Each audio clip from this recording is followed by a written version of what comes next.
Una quietud que has anhelado, no afuera, sino en tu interior. Esta noche, viaremos hacia tu interior, hacia la quietud que siempre te ha esperado. A medida que el mundo que te rodea se va quedando en silencio, y las exigencias del día empiezan a suavizarse, tal vez sientas una presencia familiar. Inquietudes y su zumbido bajo la superficie.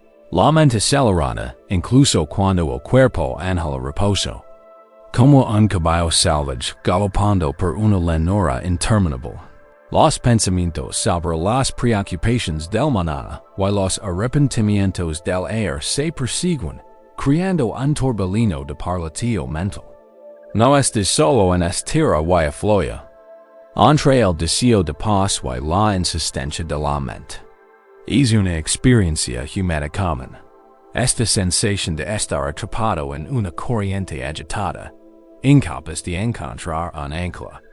Pero y si esta lucha no se trata de parar el flujo, pero cambiando tu relación con él. Y si la verdadera quietud no fuera la ausencia de pensamiento, sino una observación desapegada. Como observar un sereno lago de montana al amanecer, tranquilo. Y despejado, reflejando la primera luz, imperturbable por la actividad en sus orillas. Esta noche, te invitamos a convertir en observador sereno, a encontrar tu ancla en el presente, dejando que todo lo demás fluya suavemente. A medida que la tormenta inicial de inquietud comienza a dar paso a una calma más sutil, es posible que notes otro tipo de presencia.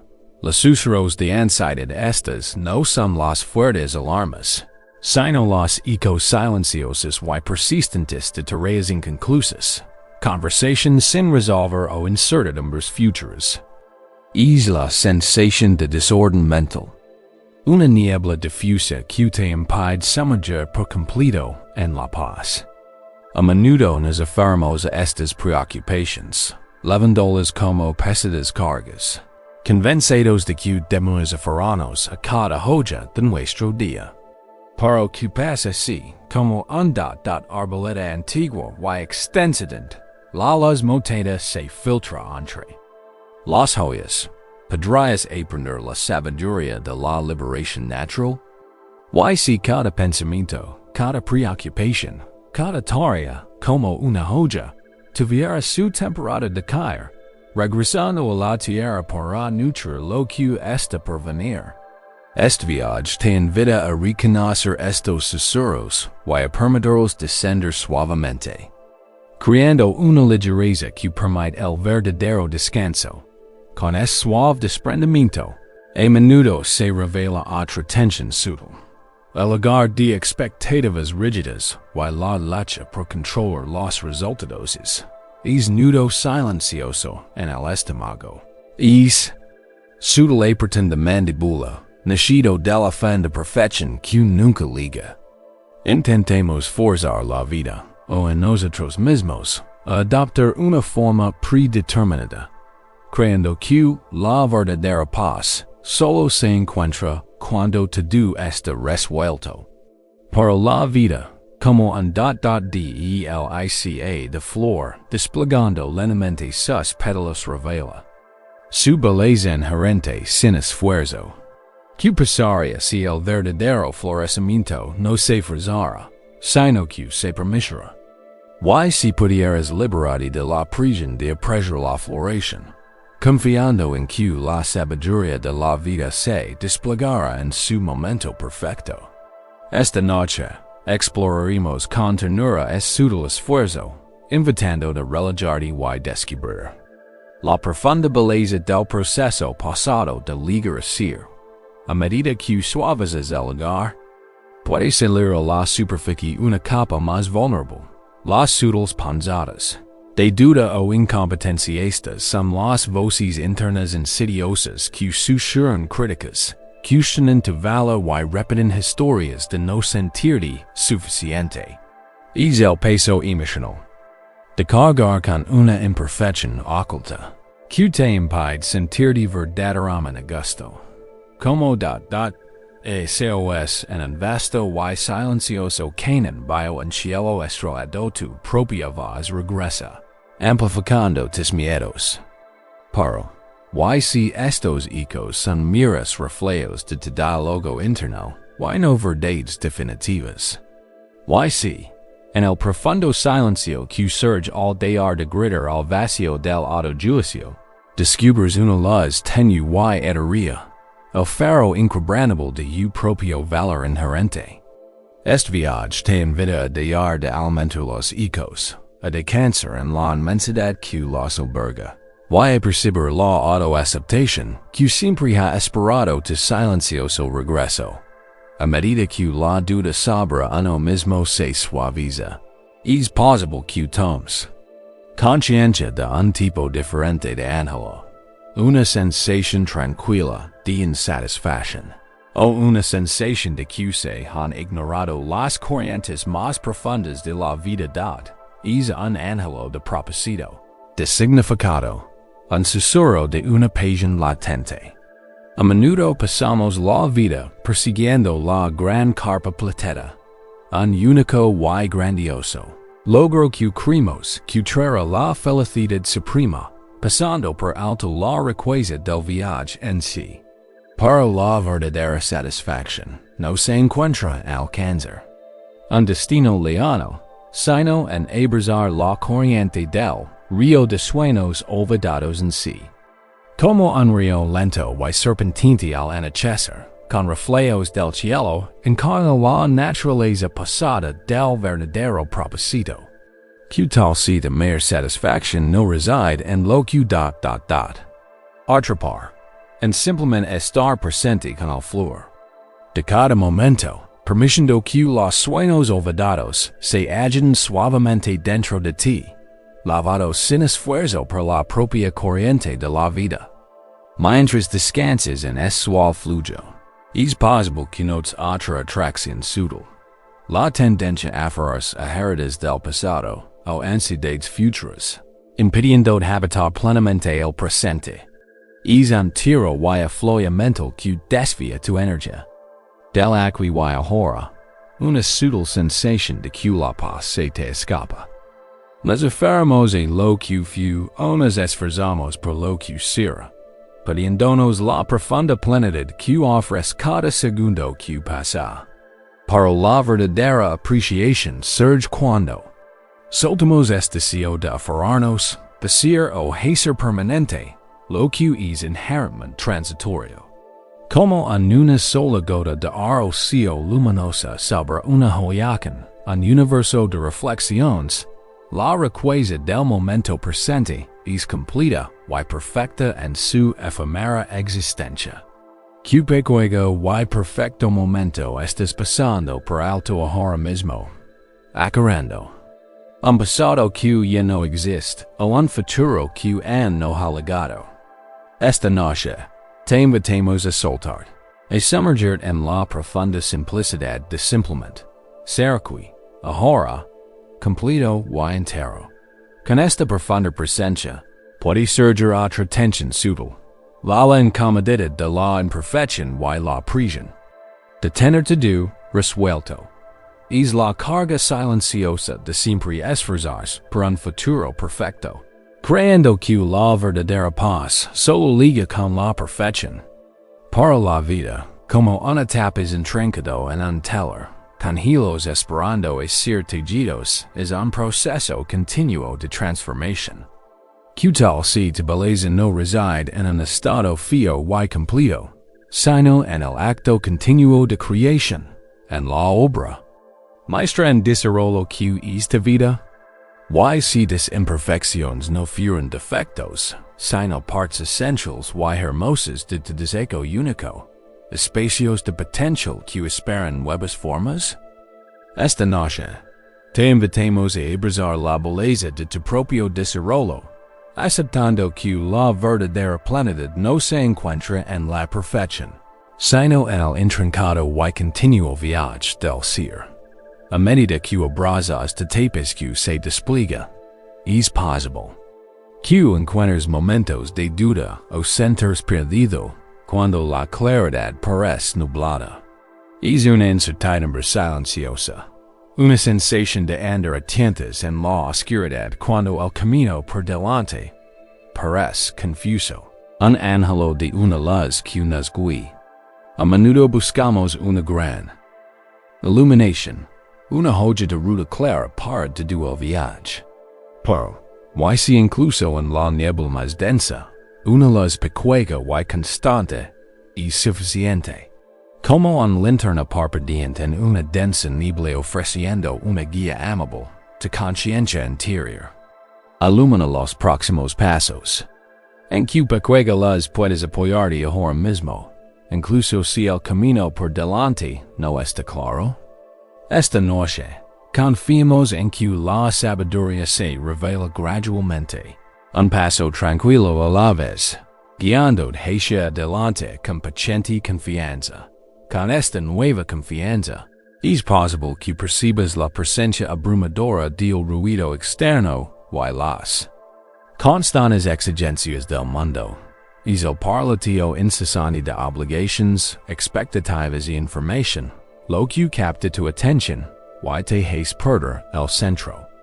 A menudo anhelamos el silencio absoluto para encontrar la paz, para la verdadera tranquilidad interior no depende de las condiciones externas. Como un campana del templo, su sonido resonante se desvanece en un silencio profundo, y envolvente, la verdadera paz se encuentra más allá del ruido. En el vasto espacio interior que alberga todos los sonidos sin ser perturbados. Puedes oír el silencio que los envuelve, la profunda quietud de la que surgen todos los sonidos, y a la que regresan. Esta noche, te invitamos a cultivar un santuario interior, un lugar de escucha profunda y quietud inquebrantable, siempre disponible en tu interior. A medida que este santuario interior se profundiza, es posible que reconozcas la tendencia generalizada. C. ORRER por la vida, perdiendo la riqueza de cada momento. Es la impaciencia sutil, el esfuerzo constante por conseguir lo siguiente, lo que te impide aterrizar realmente en el ahora. Pero la verdadera belleza de la vida no se encuentra en los grandes acontecimientos, sino en el cuidado de los momentos cotidianos. Como un jardín meticulosamente cuidado, don cada flor es un momento aprovechado, visto y honrado plenamente. El verdadero florecimiento proviene de nutrir cada parte, cada aliento, cada toque, cada instante. Que instante, por pequeño que sea, puedes cultivar con ternura ahora mismo. Esta noche nos detenemos, permitiendo que la magia silenciosa y constante de la presencia transforme lo aparentemente ordinario en algo verdaderamente extraordinario. A medida que cuidas cada momento precioso, puedes surgir otra capa sutil de experiencia, la carga de levar rencores, resentimientos o agravios pasados es un peso invisible que drena sutilmente de energía, impidiendo una sensación completa de tranquilidad. Pero como un nubes suaves y blancas que se desplazan sin esfuerzo por el cielo, liberado de su forma y de los vientos que lo transportan, puedes liberar lo que ya no te sirve. Que carga podría disolverse si la dejaras flotar, liberando tu cielo interior para que se vuelva claro, vasto y ilimitado.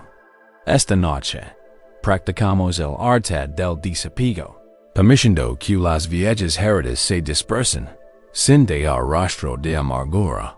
Solo el reside con esta liberación profunda, podrás tomar conciencia de sentimientos de vacío o falta de inspiración, especialmente cuando la vida se siente seca y estéril.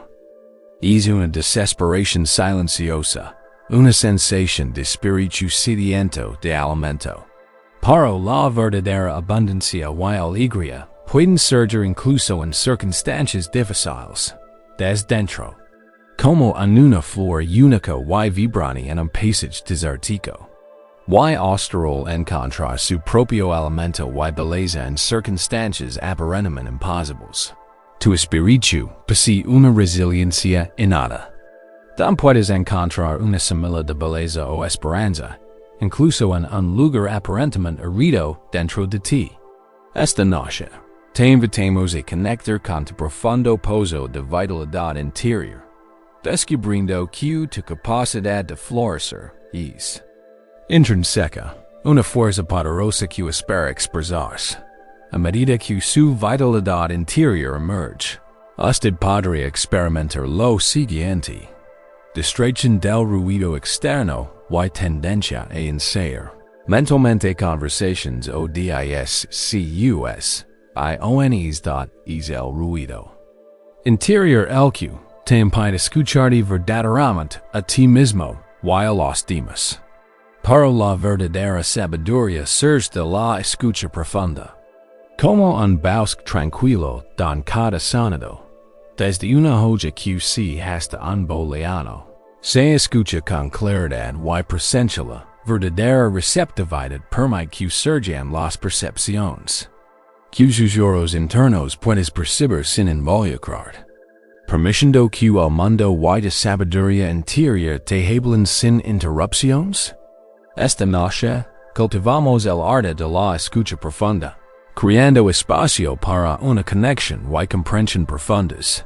Con esta escucha profunda, podrás reconocer la presencia sutil pero omnipresente del autojuicio y la dificultad de ser amable con uno mismos, el crítico interno, que constantemente evalúa y encuentra fallas, lo que lleva a una silenciosa sensación de indignidad. Pero como un instante claro y tranquilo que refleja una imagen e invita a una mirada de suave aceptación.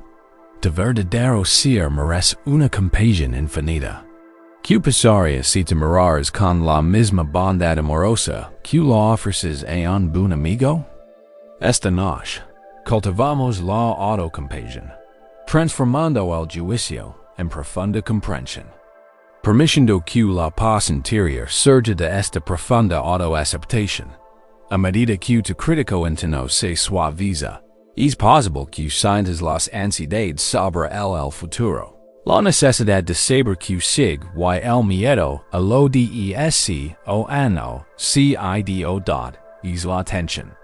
Sutil de proyectar mentalmente hacia el mañana, intentando predecir y controlar lo que está por suceder. Pero como un pergamino abierto y en blanco, esperando que la tinta de la vida escriba su próximo pasaje, tu futuro está lleno de posibilidades ilimitadas. Que pasaría si abrazaras el potencial inherente del presente, sin necesidad de saber que viene después. Esta noche, nos libramos de la carga de un guión predeterminado, confiando en el espontáneo de la historia de tu vida. Un momento apacible y posado a la vez. A medida que estas capas del yo se agenden suavemente, levándote más profundamente hacia la quietud. Ahora eres guiado al núcleo mismo de tu viaje pacífico. Una profunda sensación de paz interior. Más allá de la calma temporal no se trata de una tranquilidad fugaz, sino de un núcleo inquebrantable. De serenidad, un manantial perdurable. Como un pozo de agua profundo y claro en un bosque escondido, que refleja la luna y las estrellas. Esta fuente inagotable de paz interior es tu naturaleza fundamental, siempre presente en ti. Esta noche, te invitamos a sumergir en esta profunda quietud inherente, reconociendo que la paz que buscas no se encuentra en el exterior, sino que siempre ha estado y siempre estará disponible en tu interior. Mientras esta profunda quietud te envuelve, llegamos al suave final de nuestro viaje, invitando al sueño más profundo y reparador. No se trata de forzar el descanso, sino de entregarnos al ritmo natural de la vida, confiando en la promesa de renovación. Como la luna la suave y tenue en el horizonte, mientras la noche abraza por completo al mundo, puedes liberar toda resistencia y sumergirte en el abrazo sereno del sueño. Esta noche has escuchado, has explorado, has cultivado con delicadeza una conexión más profunda con tu paz interior. Este viaje siempre está disponible para ti. Cuando tu mente se vuelva turbulenta o tu espíritu se sienta agobiado, recuerda la profunda quietud que has descubierto en tu interior. Dorm profundo y pacíficamente, sabiendo que te sostiene la inmensidad del silencio, conectado con la profunda fuente de quietud interior. Cierra los ojos y siente como el suave murmullo del mundo que te rodea comienza a suavizarse. Quizás una carga silenciosa pesa sobre tu corazón, un ángel de paz que parece inalcanzable. Esta noche nos embarcamos en un viaje tranquilo, no para escapar, sino para descubrir la profunda quietud que siempre ha esperado pacientemente tu regreso. ¿Hay un dolor familiar, verdad? Y esa sensación de yacer en la quietud de la noche, mientras tu mente corre como un caballo salvaje por una llanura infinita. Los pensamientos galopan, preocupaciones por el mañana, arrepentimientos del ayer, el zumbido persistente de cosas sin hacer, palabras no dichas. Es como si tu ser estuviera atrapado en un torbellino de paralítico mental, incluso cuando tu cuerpo anhela descanso. Esta energía inquieta, esta agitación interna, es una experiencia humana compartida, una lucha común en las horas tranquilas antes del amanecer. No estás solo en sentir tierra, y afloya entre el deseo de paz y la insistencia de la mente. Es una respuesta natural a las complejidades de la vida, pero no tiene por qué definir tus noches en robarte la serenidad. Esta noche, no lucharemos contra esta inquietud, sino que la comprenderemos, la reconoceremos y la guiaremos con delicadeza hacia una sensación más profunda de calma.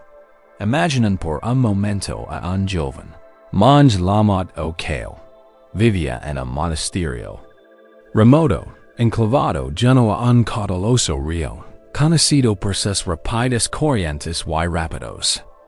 Kale era un estudiante diligente que pasaba horas meditando, pero su mente se sentía tan turbulenta como el río que se extendía ante su ventana. Inhalaba la paz interior que su maestro parecía poseer, una quietud que irradiaba de él como una luz cálida y constante. Cada mañana, Kale se sentaba junto al río, intentando aquietar su mente, detener el incesante flujo de pensamientos.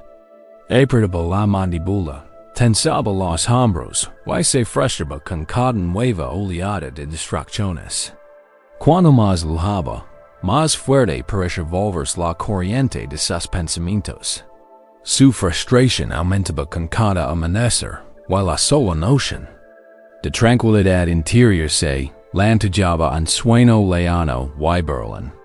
Se sentía atrapado, constantemente arrastrado por las corrientes turbulentas de su propia conciencia. Un día, descorazonado, se acercó a su maestro, con los hombros hundidos por el peso de su batalla interna. Reverendo, comenzó con una voz apenas susurrante. Mi mente es como es río, incesante, urgente, imposible de calmar. ¿Cómo podré encontrar la paz si mis pensamientos nunca cesan? Medito durante horas, me concentro en mi respiración, intento despejar mi mente, pero es como intentar contener el océano con las manos desnudas. Cuanto más me esfuerzo por la quietud, más esquiva se vuelve. Me siento agotado por el esfuerzo, y no estoy más cerca de la paz que anhelo. El maestro escuchó pacientemente, con una profunda comprensión en sus ojos. Cuando que el termino, el maestro, con una amable sonrisa, lo condujo de vuelta a la orilla. El río rugía lleno a ellos, testimonio de su inquebrantable poder. Dime. Kale, preguntó con voz suave, pero clara por encima del torrente. ¿El río se resiste su propio fluir? ¿Lucha contra las rocas que se interponen en su camino, o contra las corrientes que lo impulsan? ¿Se detiene elementar el agua que ha pasado, o teme el agua que está por venir? Kale observa el agua en largo instante, viéndola realmente por primera vez en la lente de su propia lucha. Veo como el agua fluye alrededor de antiguas rocas, como cae en cascada sobre piedras más pequeñas, como incluso en sus rápidos más tumultuosos, había un movimiento subjacente e inquebrantable. No, respondió con un atisbo de comprensión. En sus ojos, simplemente fly. Se curva alrededor de las rocas, arrastra todo lo que encuentra. No parece resistirse nada. Precisamente, asenció el maestro, con una sonrisa más profunda. Why, sin embargo, en su fluir hay un poder profundo, un movimiento constante que también es, a su manera, quieto. No se aferra al agua que ha pasado, y se aferra al agua que está por venir. Simpl, emente, eznca, en tanto el movimiento como una quietud subjacente y dinámica. No juzga su propia profundidad, ni su velocidad, ni los escombros que transporta.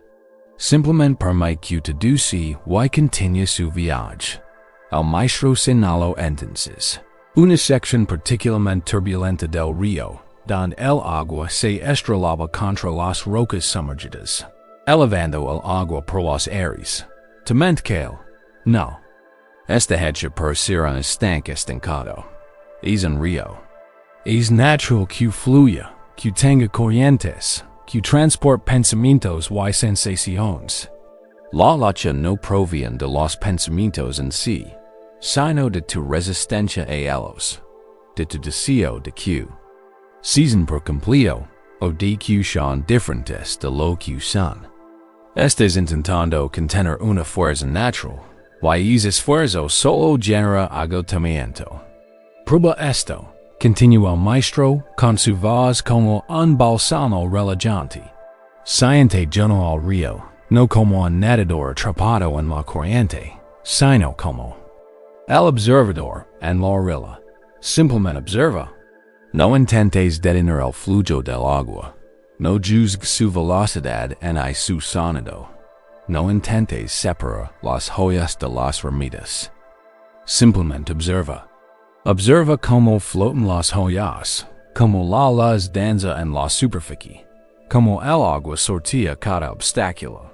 Sé como el observador en la orilla, dejando que el río fluya, permitiendo que los pensamientos fluyan, sin enredos. Tu tarea no es vaciar el río, sino cambiar tu relación con su fluir. Kale, aunque escéptico al principio, decidió seguir el consejo de su maestro. Se sentó durante horas, día tras día, a la orilla del río. Al principio, su mente seguía agitada, emitiendo olidas de impaciencia y autocrítica. Percibió los impulsos de juzgar estos pensamientos, de seguirlos por interminables madrigueras, de luchar contra su presencia. Pero esta vez no hizo ningún esfuerzo por detenerlos. Simplemente los observa, como joyas en el río, flotando. Percibió los impulsos de juzgarlos, de seguirlos, y simplemente los dejó pasar, como pequeños remolinos en la corriente mar. Volvió a concentrarse en el simple acto de observar el río, la sensación visual del agua, los sonidos que hacía. Gradualmente, imperceptiblemente, algo cambió. Empezó a comprender que los pensamientos, aunque numerosos y a menudo caóticos, no tenían por qué definirlo. Eran simplemente fenómenos pasajeros, como el agua misma. Surging, se detienen un instante, y luego seguían fluyendo. Se dio cuenta de que él no era los pensamientos, sino la vasta y abierta conciencia en la que aparición y desaparición. Y en esta no resistencia, en esta simple observación, una profunda calma comenzó a instalarse en su interior. No era que el río de su mente hubiera dejado de fluir. Era que ya no luchaba contra la corriente. Encontró la quietud no en la ausencia de actividad, sino en la observación desprendida de ella. Se convirtió en la orilla firme, proporcionando un contenedor para la corriente del río sin dejarse arrastrar por ella. Aprendió que la verdadera paz no consistía en erradicar los pensamientos, sino en cambiar su relación con ellos. Esta es la esencia de la verdadera quietud, no es un vacío, un cese completo del pensamiento o la sensación. Más bien, es una observación independiente de lo que es. Es la profunda sabiduría de comprender que no eres tus pensamientos ni hay tus sentimientos. Es la conciencia que los presencia. Así como que él aprendió a observar el río sin juzgar. Nosotros también podemos aprender a observar el río de nuestras propias mentes. Podemos observar cómo surgen los pensamientos, notar cómo se propagan las emociones y dejar que fluyen sin dejarnos levar. No se trata de reprimir y negar lo que sucede. Se trata de reconocerlo con una conciencia análoga y abierta, y luego dejarlo ir. Es el arte de dejar que las cosas sean tal como son. Es un acto radical de aceptación, una entrega al momento presente, incluso si ese momento se siente aitreto o ruidoso.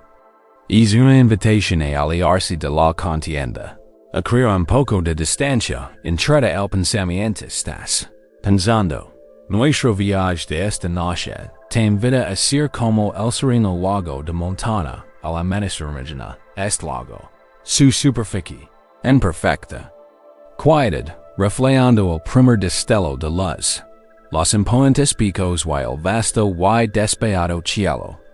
Este lago no se resiste a la luz, ni se aferra a la imagen de las montañas. Simplemente las retiene, las refleja, y permanece en profunda calma. La luz cambia, las nubes se deslizan por su superficie. Una suave brisa puede agitar algunas ondas. Pero el lago en sí permanece fundamentalmente imperturbable. Su profundidad es tranquila, su esencia se mantiene serena. Sin embargo, bajo su superficie hay un ecosistema vibrante. Los peces nadan, las plantas se mecen, las corrientes fluyen. Suavemente. La quietud del lago no es ausencia de vida en el movimiento, sino un profundo estado de ser que permite que todo dentro y alrededor exista sin perturbación en su esencia. Del mismo modo, tu quietud interior no es ausencia de pensamientos ni sentimientos. Es la conciencia expansiva y serena que los contiene a todos sin ser definidos ni perturbados por ellos.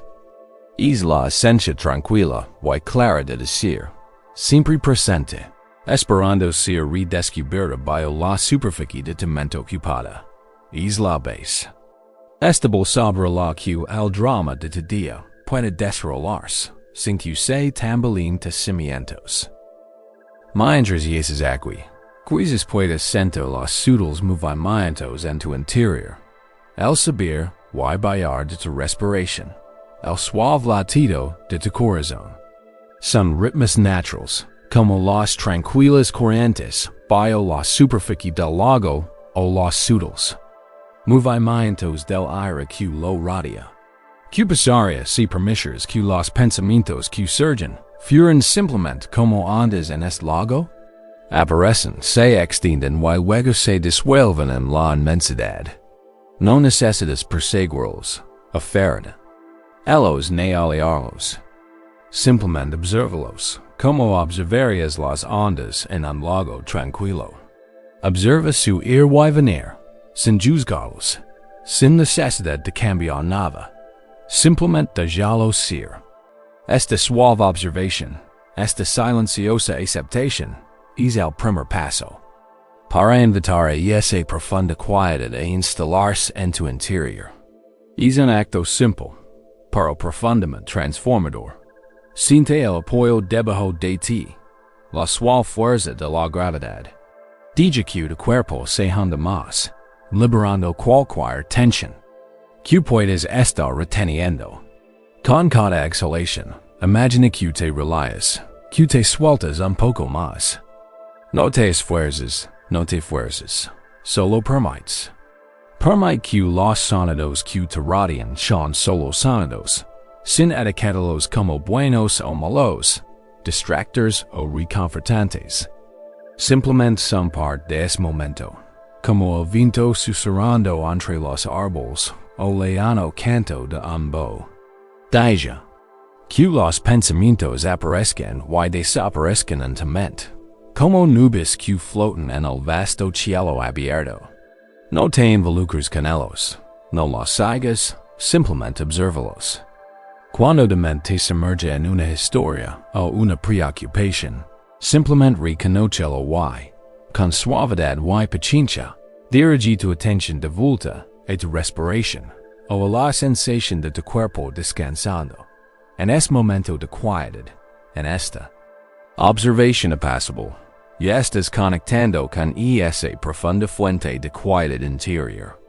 Esta quietud no es algo que crees, es algo que descubres, como limpiar los escombros para revelar un manantial.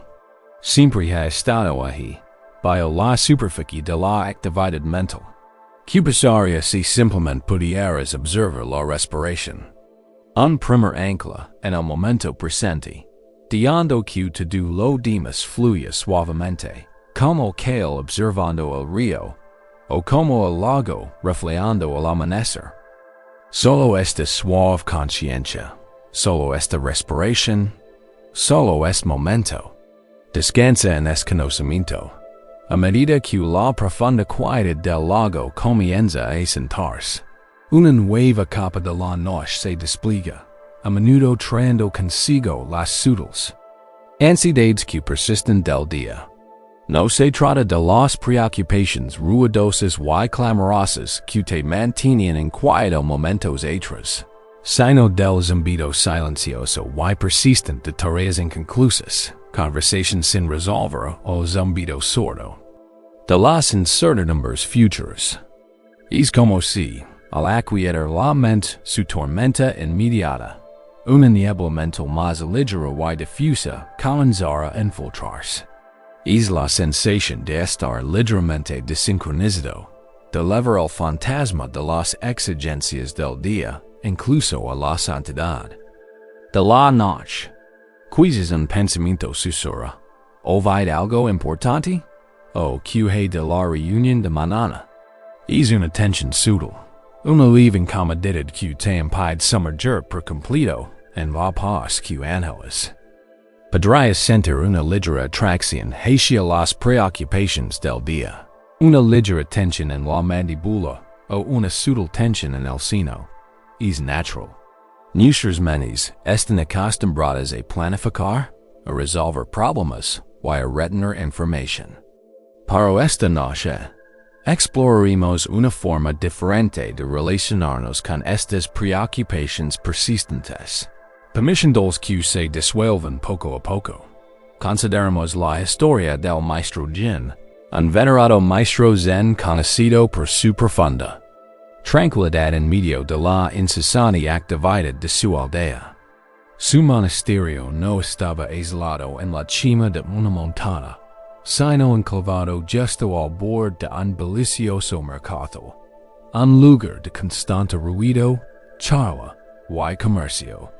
Visitantes de todas partes se maravillaban de su serenidad, preguntándose cómo mantenía tanta paz interior a pesar del caótico sinfonía de la vida cotidiana al otro lado de su puerta. Maestro Jin, preguntó una vez un erudito visitante, con la voz tensa por el bullicio del mercado, como encuentro la quietud en un mundo tan ruidoso. Mi mente se abruma incluso con la más mínima perturbación. Intento bloquear el ruido. Obligarme a permanecer en silencio, pero se siente como una batalla constante, y siempre estoy exhausto al anochecer. El maestro Jin sonrió, con una suave calidez irradiando de sus ojos. Se levantó y hizo un gesto al erudito para que lo siguiera, llevándolo no a la sala de meditación, sino a una pequeña y antigua arboleda de imponentes árboles en el límite mismo de los terrenos del monasterio, casi rozando la muralla del mercado. Ali, los sonidos del pueblo estaban presentes, pero suavizados, difuminados por la densa vegetación. Mira a tu alrededor, amigo mío. Comenzó el maestro Jin, recorriendo con la mano el dosel que los cubría. Mira estos árboles, que antiguos son, que profundas son sus raíces. Y, sin embargo, observa el suelo bajo nuestros pies. El erudito miró hacia abajo. La tierra estaba cubierta de capas de hojas caídas, algunas frescas y vibrantes, otras quebradizas y desmoronadas, que regresaban lentamente al suelo. Había ramitas caídas similares esparcidas y los restos en descomposición de flores olvidadas. Veo muchas cosas caídas, maestro, respondió el erudito, un poco desconcertado. En efecto, dijo el maestro Jin, ¿y a dónde van? ¿Acaso los árboles loran por cada hoja que sí? ¿Se aferra el bosque a cada rama que se quiebra en una tormenta? No. Cada hoja, cada ramita, cada flor olvidada finalmente regresa a la tierra de la que provino.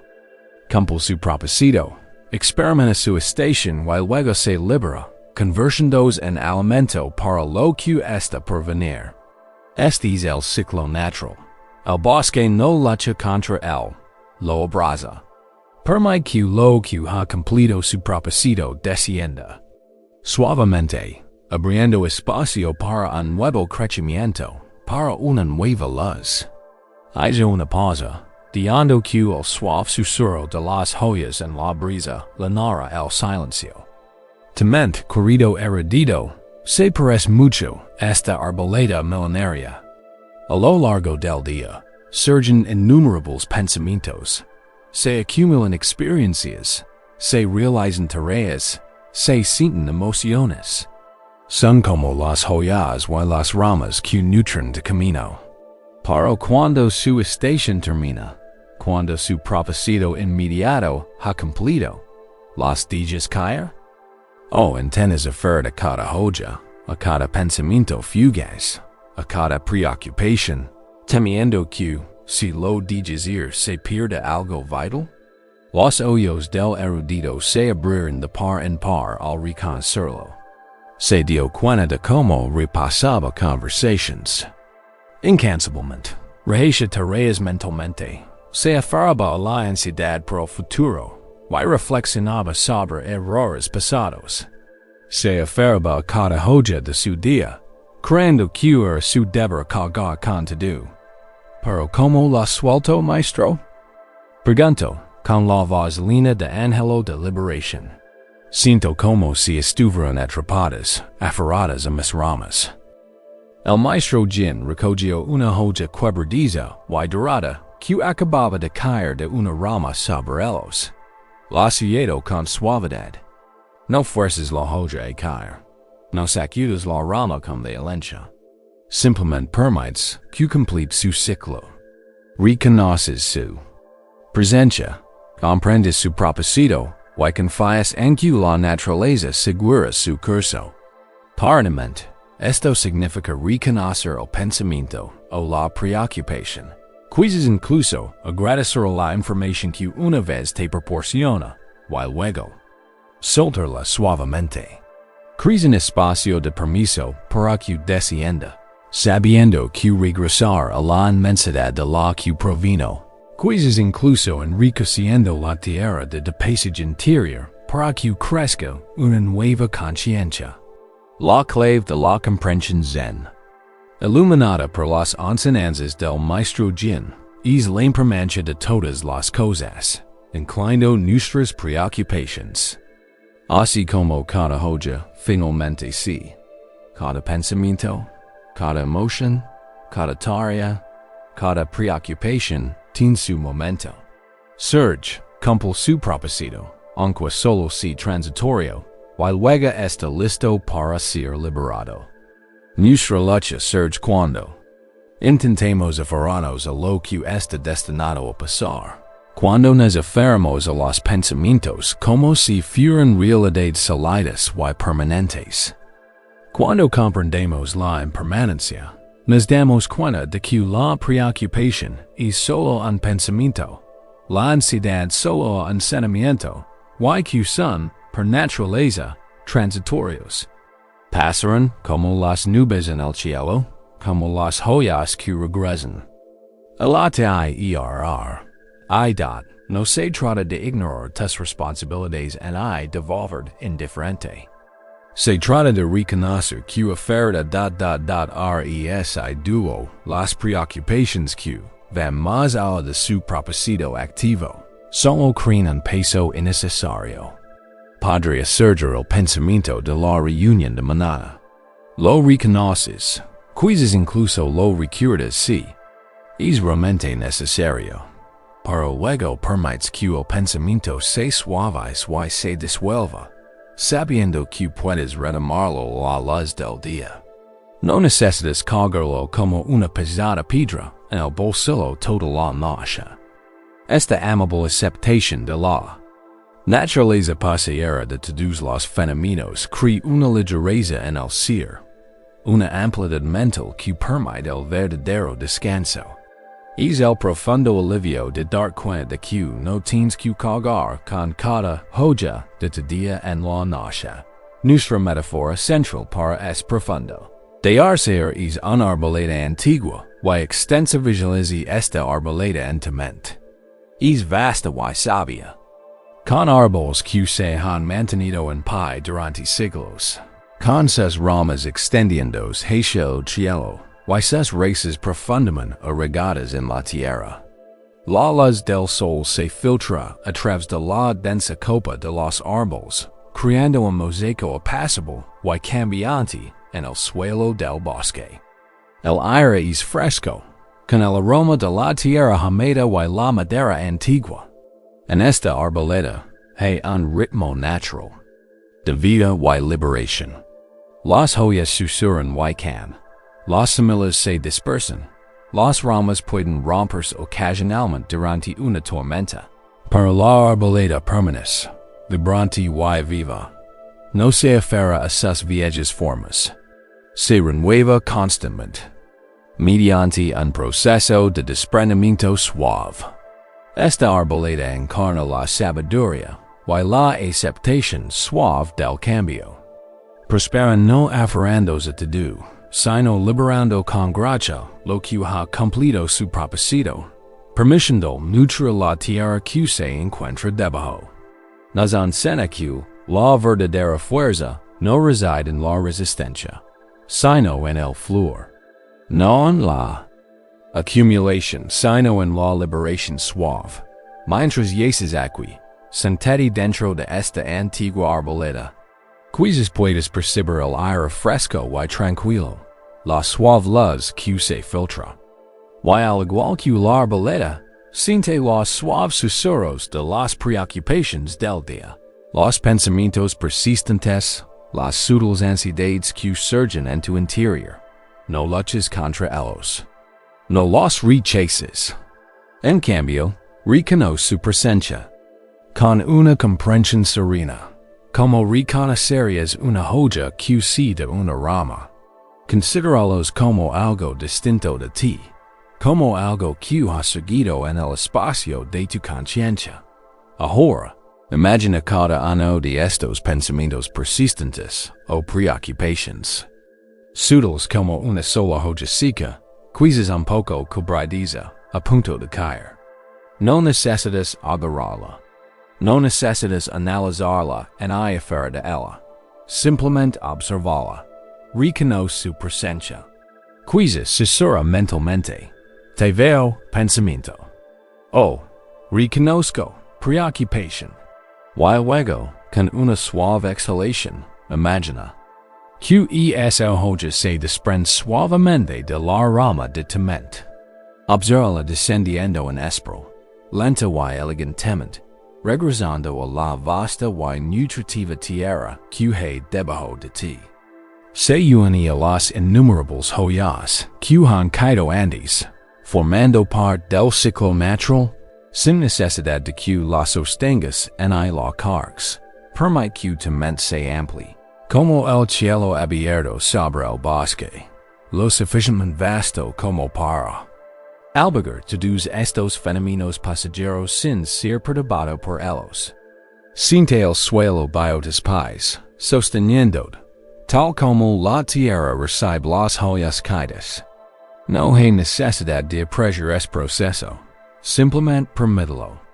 Si una hoja vuelve a levantarse, simplemente observala y, con suavidad y paciencia, déjala caer de nuevo. Esta es la práctica de soltar, no a la fuerza, sino a través de la suave permisión y la liberación. ¿Acu susurros te aferras que están listos para volver a la tierra? Hay pequeñas ansiedades, frases mentales inconclusas o ecos persistentes de las exigencias del día que, solo por ahora, puedes dejar que se desvanezcan suavemente. No necesitas resolverlas esta noche. No necesitas comprenderlas por completo. Solo necesitas permitirlos que suelten su control sobre tu conciencia. Deja que se agenten, como el polvo se agita cuando el viento amaina. Siente la ligereza que comienza a surgir a medida que estas cargas mentales se desprenden suavemente y descienden. Esto no es olvidar, sino liberar agar rede la preocupación. Esto es despejar el espacio interior, invitando a que una paz más profunda se arraigue. Dejad nutrir por la sabiduría del bosque ancestral, entendiendo que la verdadera paz surge no del apego, sino del delicado arte de soltar. A medida que las sutiles ansiedades del antiguo bosque comienzan a desvanecerse, se revela una nueva capa de nuestro paisaje interior, una que a menudo alberga una tensión profunda, la sensación de expectativas rígidas y la lucha por controlar los resultados. Es nudo silencioso en el estómago, la sutil tensión en la mandíbula o la opresión apenas perceptible en el pecho que surge cuando intentemos forzar la vida, o en nosotros mismos, a tomar una forma predeterminada. No se trata necesariamente de una ansiedad ruidosa y exigente, sino más bien de una presión persistente, un afán silencioso por la perfección que nunca llega. Podría sentirla como un monitor interno que evalúa constantemente, juzgando si las cosas están bien o suficientemente bien. Es la carga silenciosa de aferrarse a cómo están las cosas. Debería ser, en lugar de permitirlos, simplementarse. Esfuerzo constante por controlar, perfeccionar y orquestar puede generar una profunda sensación de agotamiento, impidiendo que la verdadera relajación se instale. Roba la alegría del momento presente, dándonos siempre en busca de algo, siempre esforzándonos. Esta noche, exploraremos con delicadeza esta tendencia, aprendiendo a relajarnos y a confiar en el devenir natural de la vida. Consideramos la historia del maestro Hiroshi, un renombrado jardinero cuyos vantes jardines del templo eran celebrados en todo el país. Sus flores florecen en impresionantes gamas de colores. Sus árboles daban frutos abundantes y su musgo se extendía como alfombras esmeralda. Sin embargo, a diferencia de otros jardineros que se preocupaban por cada brote, Hiroshi pareja movers con profunda facilidad, una tranquila confianza. Su secreto, sin embargo, no era inmediatamente evidente para quienes lo observaban. Una primavera, un joven y ambicioso aprendiz llamado Ren se unió al templo. Ren estaba ansioso por aprender las técnicas del maestro Hiroshi, anotando meticulosamente cada detalle de la tierra, la luz solar y la poda. Creía que, con suficiente esfuerzo y control, podría replicar el éxito del maestro, quizás incluso superarlo. Ren quedó particularmente cautivado por una rara y exquisita planta de loto, conocida por sus magníficas flores de múltiples capas. Observa un capullo verde y apretado que prometia una belleza inmensa. El deseo de Ren por que este capullo se abriera inmenso. Quería presenciar su perfección. Empezó a revisarlo cada hora, luego cada pocos minutos. Le preocupaba que no recibiera suficiente sol o demasiado. Consideró abrir con cuidado un pétalo, solo un poco, para ayudarlo a crecer. Incluso consideró trasladarlo a un lugar más cálido. A pesar de la tranquila seguridad del maestro Hiroshi de que estaba en su ubicación ideal. Ren se inquietaba, se obsesionaba. Estudió con detenimiento textos antiguos sobre el cultivo del loto, convencido de que había una técnica secreta que se le escapaba. Una combinación precisa de condiciones que obligaría a la flor a abrirse más rápido. Sus noches eran inquietas, llenas de sueños de pétalos de loto. Le hablaba al capullo, lo engatusaba, casi le suplicaba que se abriera. Cuanto más intentaba controlar, forzar, ayudar al capullo, más frustrado se sentía. Experimentaba una profunda incompetencia cuando el capullo permanecía firmemente cerrado, convencido de que era un reflejo de su propio fracaso como jardinero. Veía otras flores más sensibles en el jardín abrir sin problemas, y su frustración se transformó en una silenciosa desesperación por su aparente falta de control. Una noche, al ver el rostro tenso y los ojos cansados de Ren, el maestro Hiroshi lo encontró sentado junto a la planta de loto con una expresión de profunda decepción grabada en su rostro. El capullo permanecía obstinadamente cerrado. Ren, dijo el maestro en voz baja, como una suave brisa. ¿Qué te preocupa tanto? Ren suspiró, señalando el loto. Maestro, lo he hecho todo. He seguido todas las instrucciones, he investigado cada detalle, le he dedicado toda mi atención. Pero este capullo se niega a abrirse. Me siento un fracaso.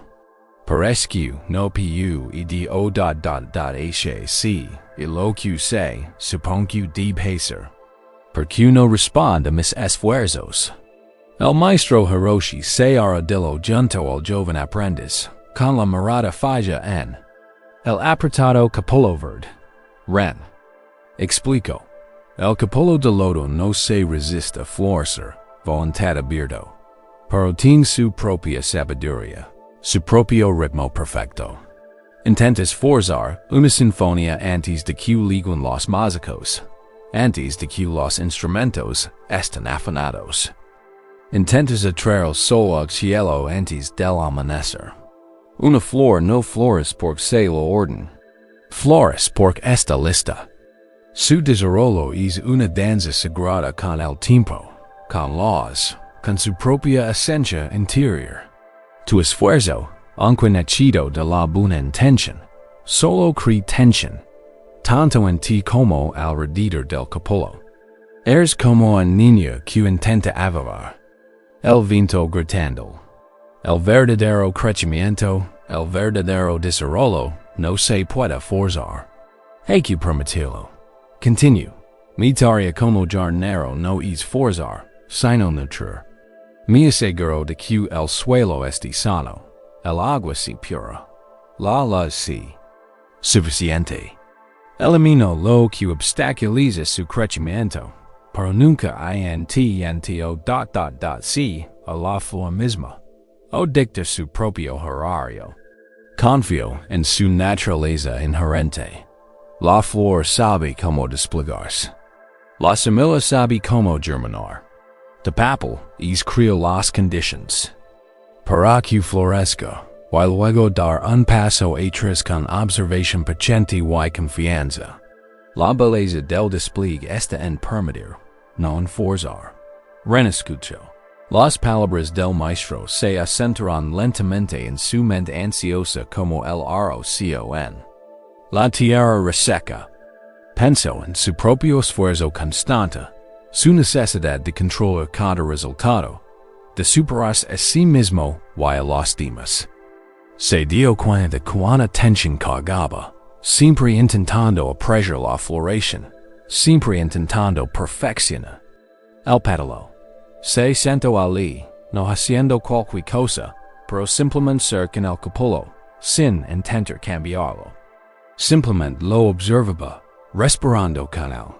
Durante los días siguientes, continuó cuidando el jardín con esmero, pero su energía frenética en torno al lodo se transformó en una silenciosa y paciente anticipación. Soltó el apego al resultado y, al hacerlo, liberó la tensión interior. Y en su momento perfecto, pegado por la luz de la mañana, el magnífico lodo comenzó a desplegarse lenta y elegantemente, revelando su exquisita belleza. Pétalo a delicado pétalo. Ren comprendió que la verdadera belleza no residía en su control, sino en su pacientemente la idea enclave a que enfatiza la sabiduría de permitir que las cosas se desarrollen naturalmente, soltando el control. Esta enseñanza no se trata de pasividad en pasha.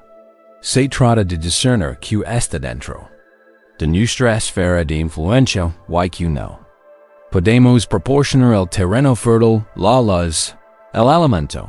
Podemos poner nuestro esfuerzo y intención, pero el momento y la forma precisos del florecimiento a menudo escapan a nuestro control directo.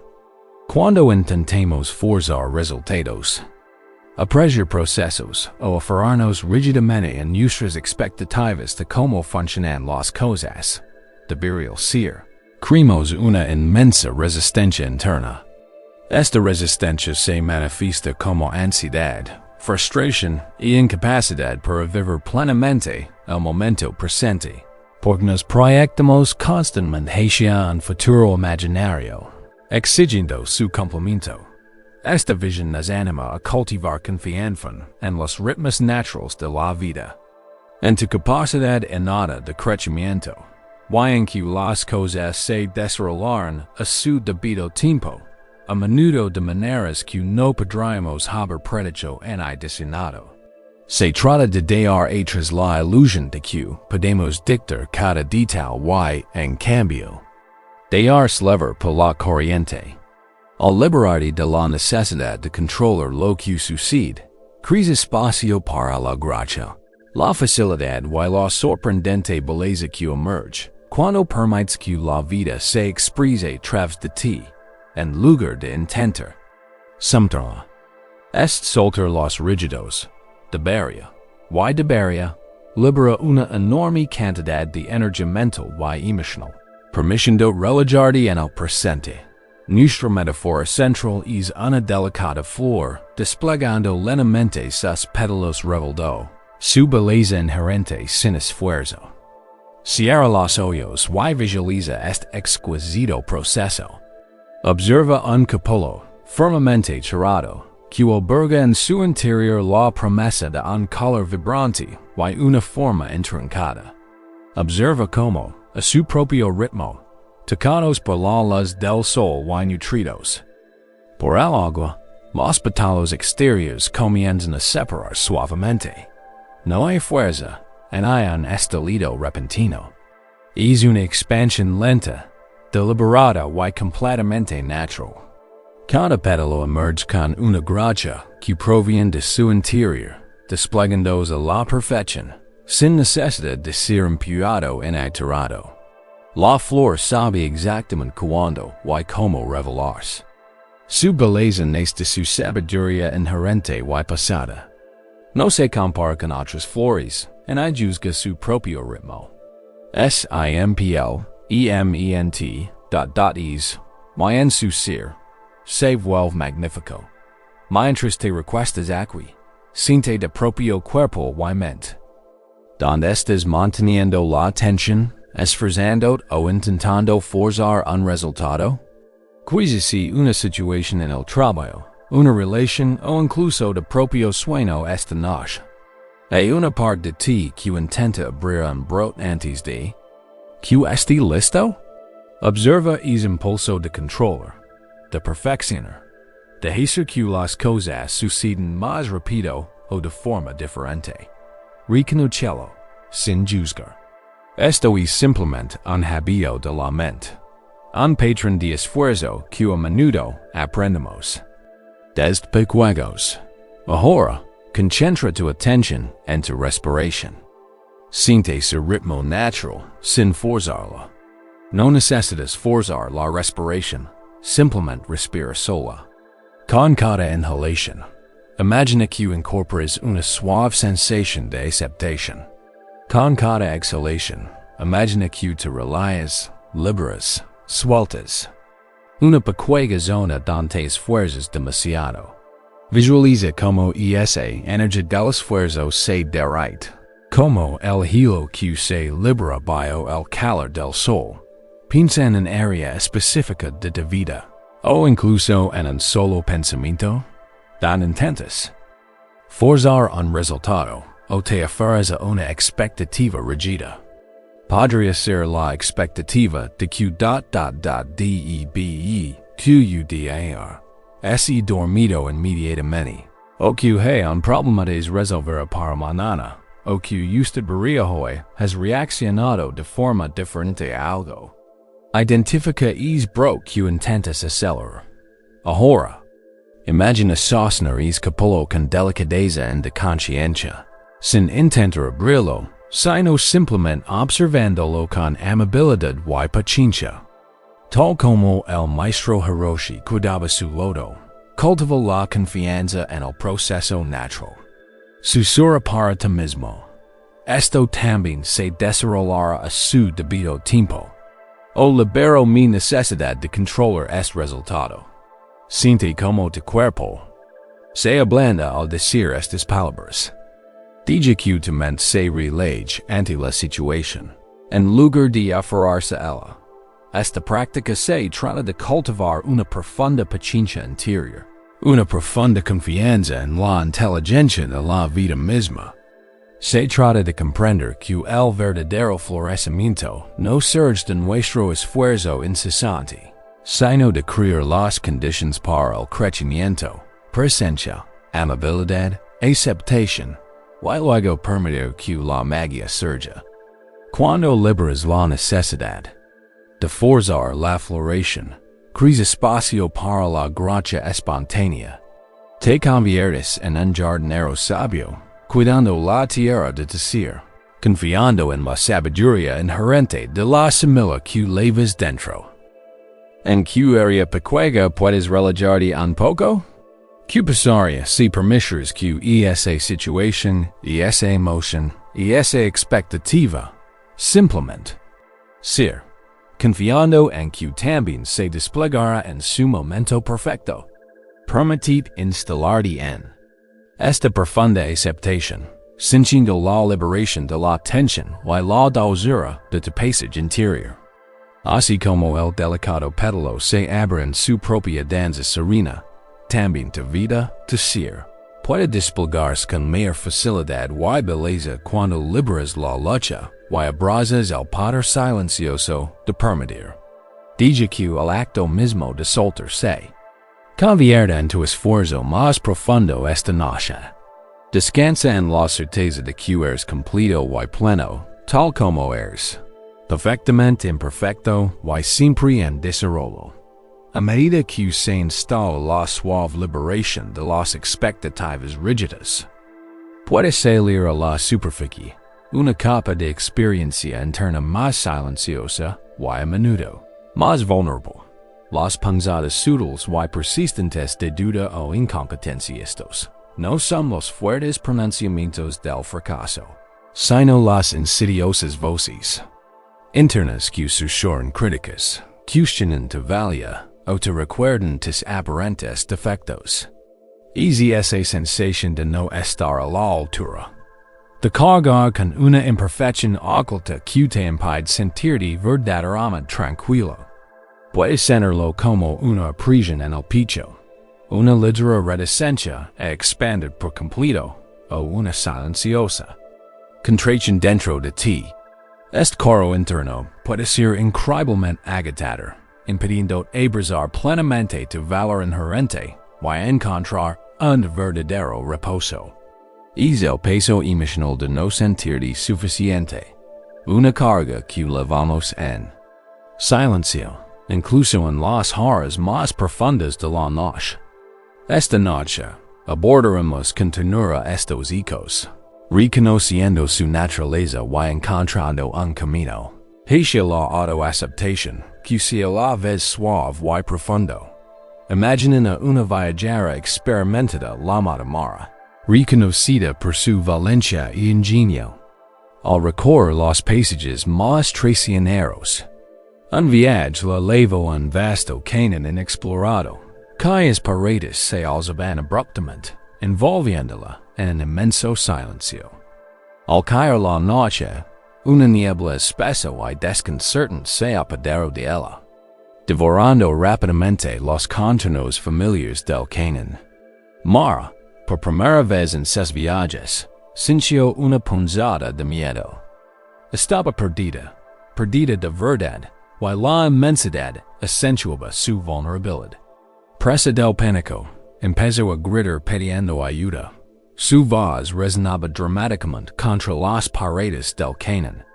¿Hay alguien ahí?, gritó, con una voz distorsionada. Huehuca que resonaba en ella. Ayúdame, estoy perdida.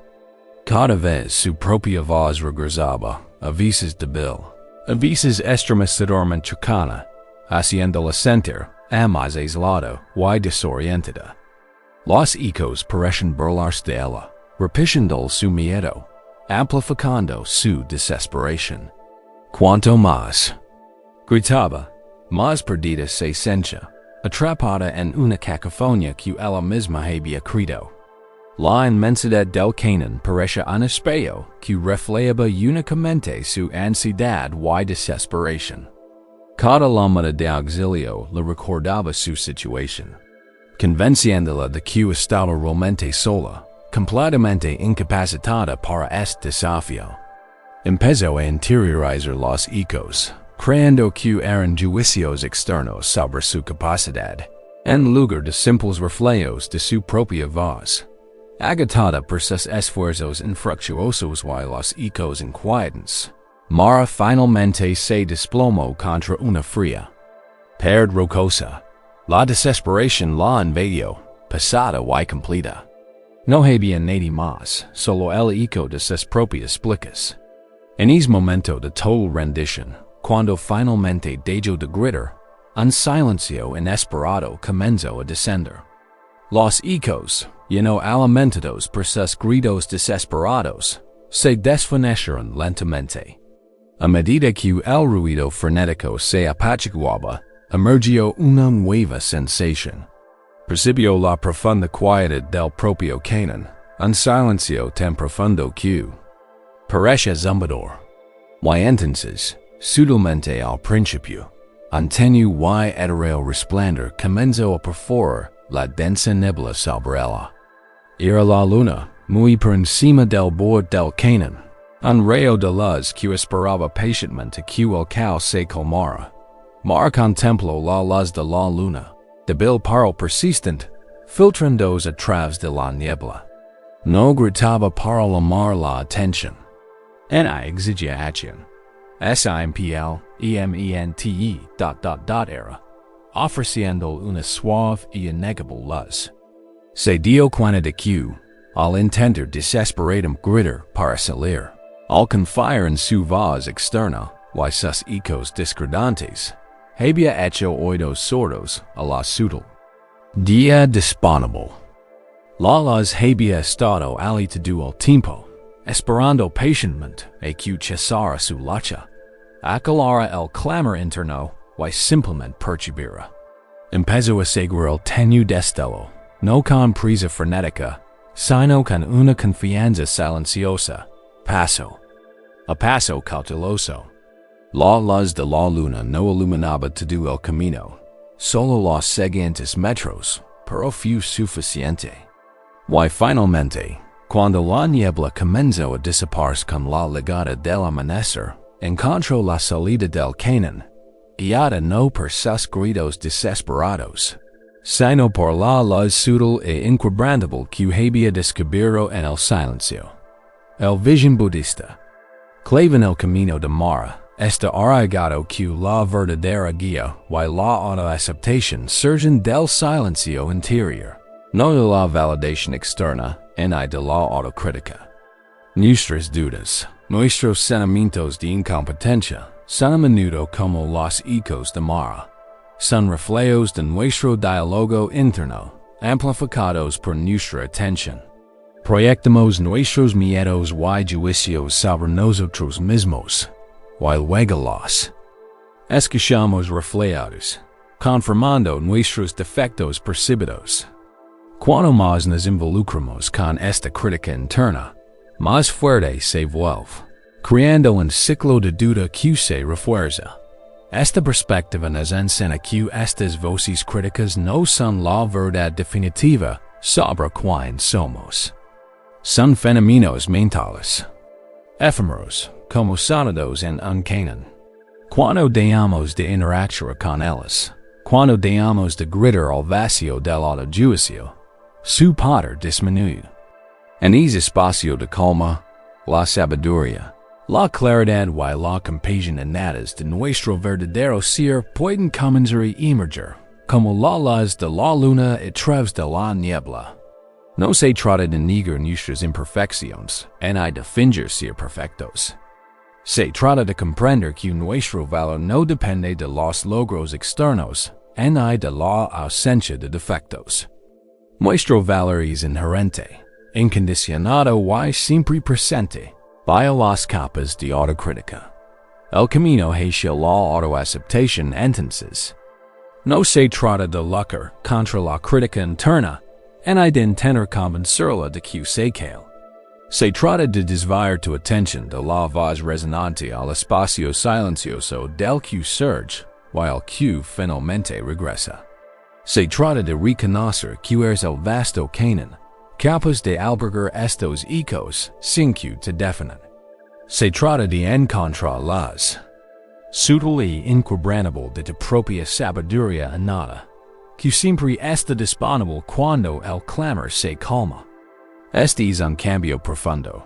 De esforzarte a crsu ficiente. Simplemente cercaneres, reconociendo que tu naturaleza fundamental ya está completa y es digna. Nuestra metáfora central es uno vasto y silencioso Canaan bajo un cielo estrelladante. Resuena la propia voz, desvaneciéndose finalmente en la inmensidad de la noche. Visualiza es Canaan. Sus escarpadas paredes se alzan majestuosas, extendiéndose hacia un cielo aterciopelado, salpicado de innumerables estrellas. El aire es fresco y quieto, envolviendo un profundo y antiguo silencio. Cuando hablas, tu voz vaya, rebota en las inmensas paredes rocosas y regresa a ti, a veces distorsionada, a veces clara, pero siempre un reflejo de lo que es emitido. Estos son los ecos de tus pensamientos, tus juicios, tus autocríticas. Pueden parecer abrumadores, envolventes, haciendo sentir pequeño y solo. Pero observa cómo, si permaneces en silencio, si dejas de proyectar nuevos sonidos, estos ecos finalmente se desvanecen. Se disipan en la inmensidad del Canaan, volviendo a la profunda quietud de la que emergir en momentáneamente. El canon mismo permanece sereno y majestuoso, intacto por los fugaces sonidos que contiene. Su quietud es inherente, su inmensidad inmutable. Mientras yes aquí permitid sentirte tan vasto y abarcador como este canon. Observa los pensamientos que surgen.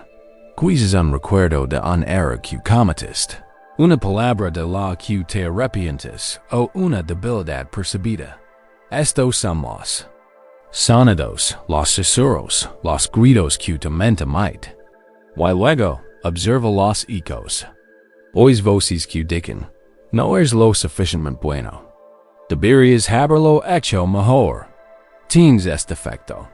Estos son los reflejos que rebotan en las paredes de tu propia conciencia. Ahora, en lugar de involucrarnos con estos ecos, en lugar de tener discuto con ellos o hacer que se detengan, simplemente abrázalo. Su presencia. Y este es eco de la duda. Podrás comentar con delicadeza. Y esta y esa voz crítica que regresa. Y entonces, como mara en el canon, deja de acudir más sonido. Deja de gritar. Deja de alimentar el eco con más debate interno o auto-recriminación. Simplemente respira. Con cada exhalación, imagina que esos ecos se suavizan, pierden intensidad y se disuelven gradualmente en la quietud de tu canon interior. Siente como el silencio se profundiza a su alrededor. Observa que, incluso cuando los ecos se desvanecen, el canon mismo permanece. Te permaneces. Yo, fundamental, la conciencia que presencia estos ecos no se ve afectado por ellos. Eres el espacio donde surgen y desaparecen. Esta práctica se trata de reconocer la impermanencia y la insustancialidad de estas voces internas. No son quiets. Son eventos mentales fugaces. Al elegir no involucrar, al elegir el silencio, las privas de su poder. Y en el silencio emergent, puedes comenzar a percibir un tipo diferente de luz. Como la tenue salida de la luna en el canon de Mara, una luz suave e inherente dot luz de la auto-aceptación spur, está presente en ti. No necesita ser ganado en el merecido. Simplemente esta luz no es ruidosa en el exigente. Es sutil, constante y infinitamente compasiva. Susurra, eres suficiente, tal como eres. Eres digno de paz, digno de descanso, digno de bondad. Permitid sentir esta sutil calidez interior, esta dulce aceptación. No es un sentimiento que tengas que creer, sino ano que descubres al soltar lo que lo oscuras. Así como las estrellas emergen con mayor claridad en el silencio más profundo de la noche. También tu valor inherente se revela cuando se disipan los ecos de la inseguridad. No te definen tus errores pasados, ni tus defectos percibidos. Eres el vasto espacio abierto que alberga todas las experiencias. Y en ese espacio reside una compasión inquebrantable por tu mismo. ¿Qué ecos estás escuchando que no son tu verdadera voz? ¿Qué viejas historias de incapacidad resuenan en tu interior? ¿Puedes solo por ese momento permitir que se desvanezcan suavemente? ¿Puedes elegir descansar en la quietud que permanece cuando los ecos se acalan? Deja que tu atención se desvíe de los sonidos fugaces hacia la inmensidad inmutable de tu ser. Siente el profundo alivio de liberarte de la carga del autojuicio.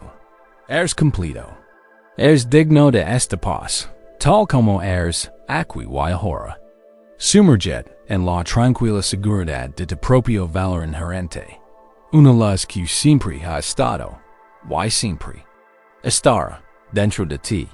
Descansa en ese conocimiento. A medida que los ecos de la inseguridad se suavizan, y se desvanecen en la vasta quietud de canon interior. Podrías percibir un angelo sutil y diferente.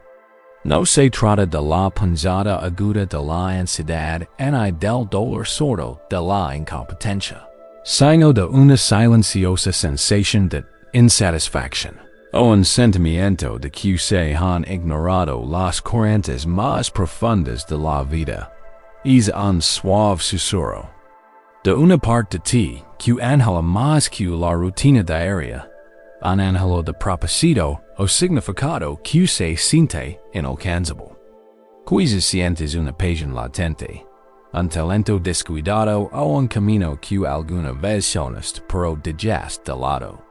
Ese sentimiento puede manifestarse como una melancolía silenciosa, una sensación de que algo falta o una melancolía leve, que insinúa un potencial no expresado.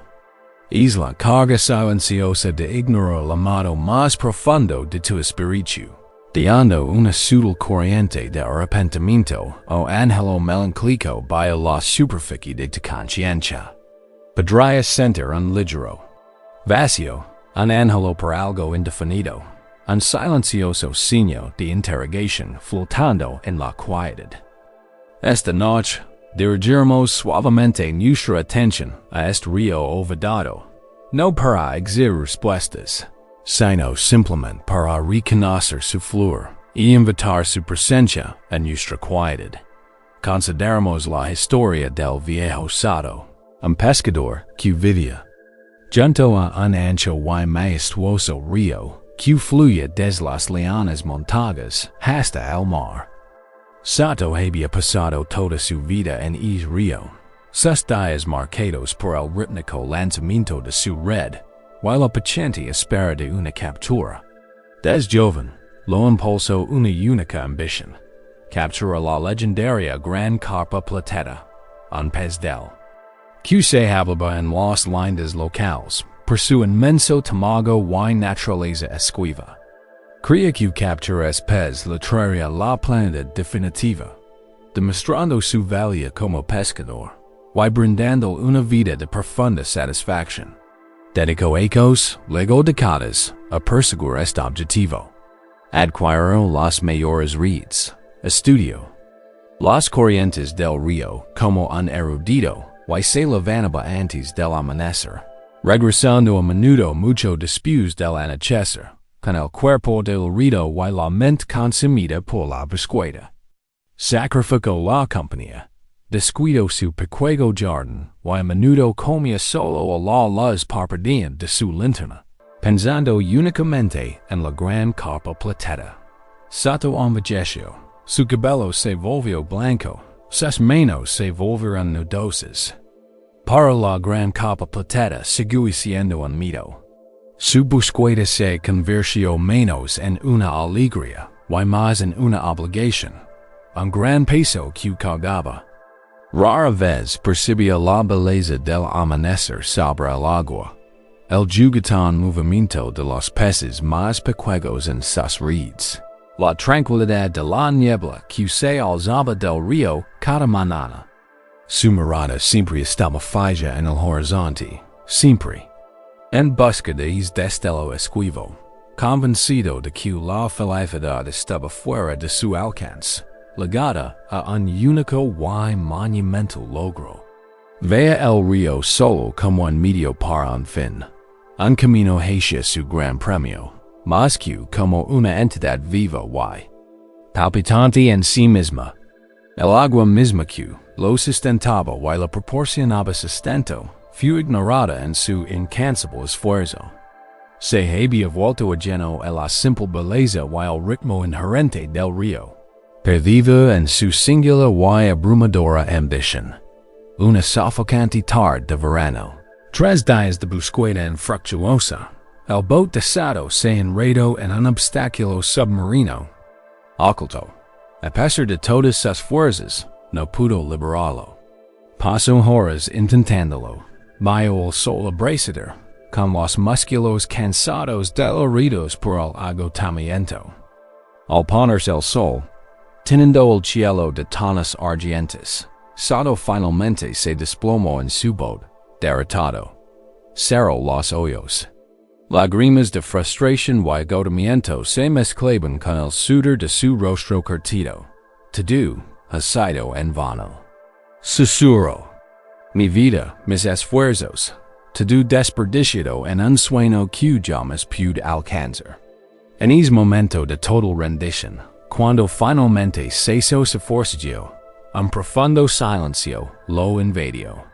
El suave chapoteo del agua contra el casco de su boat, el suave susurro de los juncos en la orilla, el lejano canto de una garza. Estos sutiles sonidos, que habían pasado desapercibidos durante su incesante búsqueda, llenaron repentinamente su conciencia. Abrió los ojos. El sol poniente proyectaba un resplandor dorado sobre el río, convirtiendo su superficie en un tapiz brillante de luces y sombras. Un pequeño pez saltó del agua cercana, captando un destello de la luz moribunda. Observa los intrincados patrones en la madera flotante, junto a su boat. La sensación fresca del agua en las yemas de sus dedos al arrastrar la mano por la corriente. Se dio cuenta, con una claridad asombrosa, que le provocó un profundo dolor en el corazón, de que había pasado toda su vida persiguiendo un único y gran premio, y el hacerlo había pasado por alto la inmensa y constante belleza y la sencilla perfección del propio río. La verdadera felicidad, la profunda riqueza, no residía en un logro lejano, sino en el ritmo sereno del río, el flor de la vida, la belleza de cada instante. El río, en su flor sin esfuerzo, le había ofrecido justo lo que buscaba desde el principio. Pero él había estado demasiado concentrado en el premio imaginario como para percatarse de ello. El vision clave del zenlo, que surge de la experiencia. Del viejo estado es que la satisfacción no se encuentra en alcanzar un destino, sino en abrazar el viaje o el momento presente. Nuestra sociedad a menudo nos condiciona a creer que la plenitud reside en alcanzar grandes metas, adquirir ciertas cosas o alcanzar hitos específicos. Nos enseñan a esforzarnos, a mirar constantemente hacia adelante, hacia el próximo gran logro que finalmente nos traerá la felicidad. Pero esta búsqueda incesante a menudo nos sigue a la profunda riqueza y la alegría inherente que residen en a eso a misma crea. Una sensación de insatisfacción perpetua. Un sentimiento de que siempre estamos a punto de alcanzar la verdadera felicidad, pero nunca la alcanzamos del todo. Esta perspectiva nos anima a cambiar nuestro enfoque de la esquiva. Gran carpa plateta, si lo que eso significa para usted, el área de la vida más mala. Verdadera satisfacción proviene de conectar plenamente con el momento presente, aprovechando sus sutiles texturas, sus ritmos tranquilos, sus regalos inesperados. Se trata de encontrar significado no solo en los grandes logros, sino también en los momentos aparentemente cotidianos. La calidez de una taza de té, el suave sonido de la lluvia, el simple acto de respirar, la serena compañía de la naturaleza o de los seres queridos. Cuando nos libramos del afán de futuro, cuando dejamos de ver la vida como un simple medio para un fin, nos abrimos a una sensación de paz más profunda y duradera. Nos damos cuenta de que el propósito no se encuentra ahí fuera, sino en el flor mismo de nuestra existencia. Esto nos permite relajarnos en el ahora, experimentar la vida no como una carrera por ganar, sino como un viaje para saborear, cada paso con su propia belleza y significado únicos. Nuestra metáfora central. Escenario lento y serpentina al anochecer, lavando reflejos del cielo. simbolizando el flor de la vida y la naturaleza pasada del verdadero propósito. Imagina este río.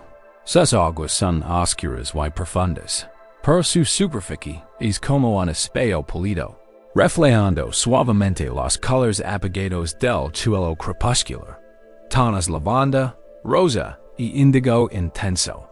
Fly sin prisa, sus corrientes suaves y constantes, no se apresura a ligar al mar.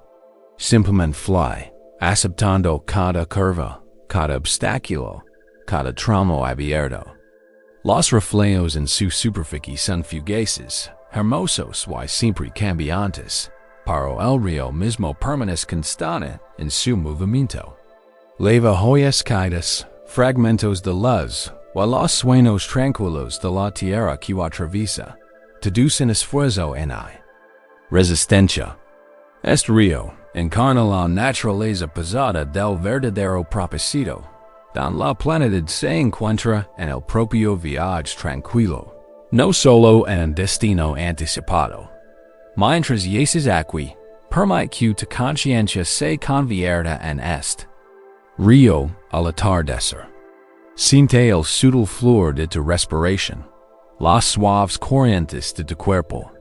Observa cómo tu mente también fly con naturalidad. Pensamientos y sentimientos surgen y desaparecen como reflejos en la superficie del agua. Quizás, en esta quietud, percibes un ángel sutil, el susurro de un sueño olvidado, la sensación de algo descuidado en tu espíritu. Podría ser un impulso creativo, el deseo de una conexión más profunda, una afición olvidada o el simple deseo de pasar más tiempo en la naturaleza. No lo juzgues, no lo analices y, desde luego, no te sientas culpable por haberlo olvidado. Simplemente reconoce su presencia, como un suave reflejo que aparece en la superficie del río. Permitid simplemente estar con ese sentimiento, este ángel silencioso. Resist la tentación de actuar de inmediato, de planificar o de crear estrategias. Por ahora, simplemente de el espacio. Imaginate sentado a la orilla de este río, observando su fluir constante y pasado. Los sueños que has perseguido, las metas que te has fiado, las aspiraciones que has albergado. Son quizás como la gran copa plateada. Pero el río en sí, la corriente misma de tu vida, es la realidad más profunda. Siempre está ahí, siempre fluyendo, siempre ofreciendo momentos de belleza y presencia. Sin importar lo que puedas o no atrapar con cada exhalación lenta, imagina liberar la prisión. Te define, aferrar o satisfacer de inmediato este ángel silencioso. En cambio, deja que fluya en tu interior, como una corriente sutil bajo la superficie. Confía en que, cuando llegue el momento, así como el río leva con suavidad lo que debe, el camino para reconectar con ese propósito más profundo se aclarará, no mediante un esfuerzo forzado, sino mediante un desarrollo suave. La clave está en pasar del esfuerzo incansable a la presencia consciente, de perseguir un sueño lejano e abrazar la riqueza del camino. Deja que tu conciencia descanse suavemente en las sensaciones de tu cuerpo fundiéndose en la calma, sostenido y seguro. Siente la quietud que se ha instalado en tu interior. Esta quietud es la verdadera corriente del río. Bajo todas las ondas y reflejos superficiales. Es la esencia pasada, es decir, siempre fluyendo, siempre guiándote hacia adelante, incluso en la quietud. Hay un propósito profundo en la simple guiada, al permitir que el viaje se desarrolle, en lugar de esforzarse constantemente por alcanzar un destino. ¿Qué sueño olvidado podría despertar suavemente en tu interior? ¿Qué corriente sutil de decir quizás es pasado por alto en tus actividades diarias? No necesitas responder a esta pregunta definitivamente ahora mismo. Simplemente abrazala con ternura. Deja que la pregunta flote como una joya en la superficie del río, suavemente a la deriva, sin necesidad de acción o resolución inmediata. Confía en que simplemente reconocer esta corriente más profunda, dando espacio, es un profundo acto de autocuidado. Sumerged en la sabiduría serena del. Sumerged en la sabiduría río, entendiendo que la verdadera vida se encuentra en su fluir continuo y pasado. Descansa en la certeza de que tu propósito más profundo no se despliega mediante un esfuerzo frenético, sino mediante la presencia consciente y la aceptación amable de cada momento tal como es. A medida que el río de los sueños olvidados fly suavemente a través de tu conciencia, levando más profundamente hacia la quietud.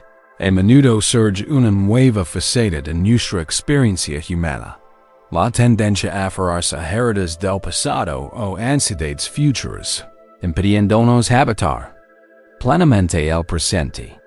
Es un alejamiento sutil pero poderoso del aquí y ahora, un tiro y afloyamiento entre lo que ha sido y lo que podría ser.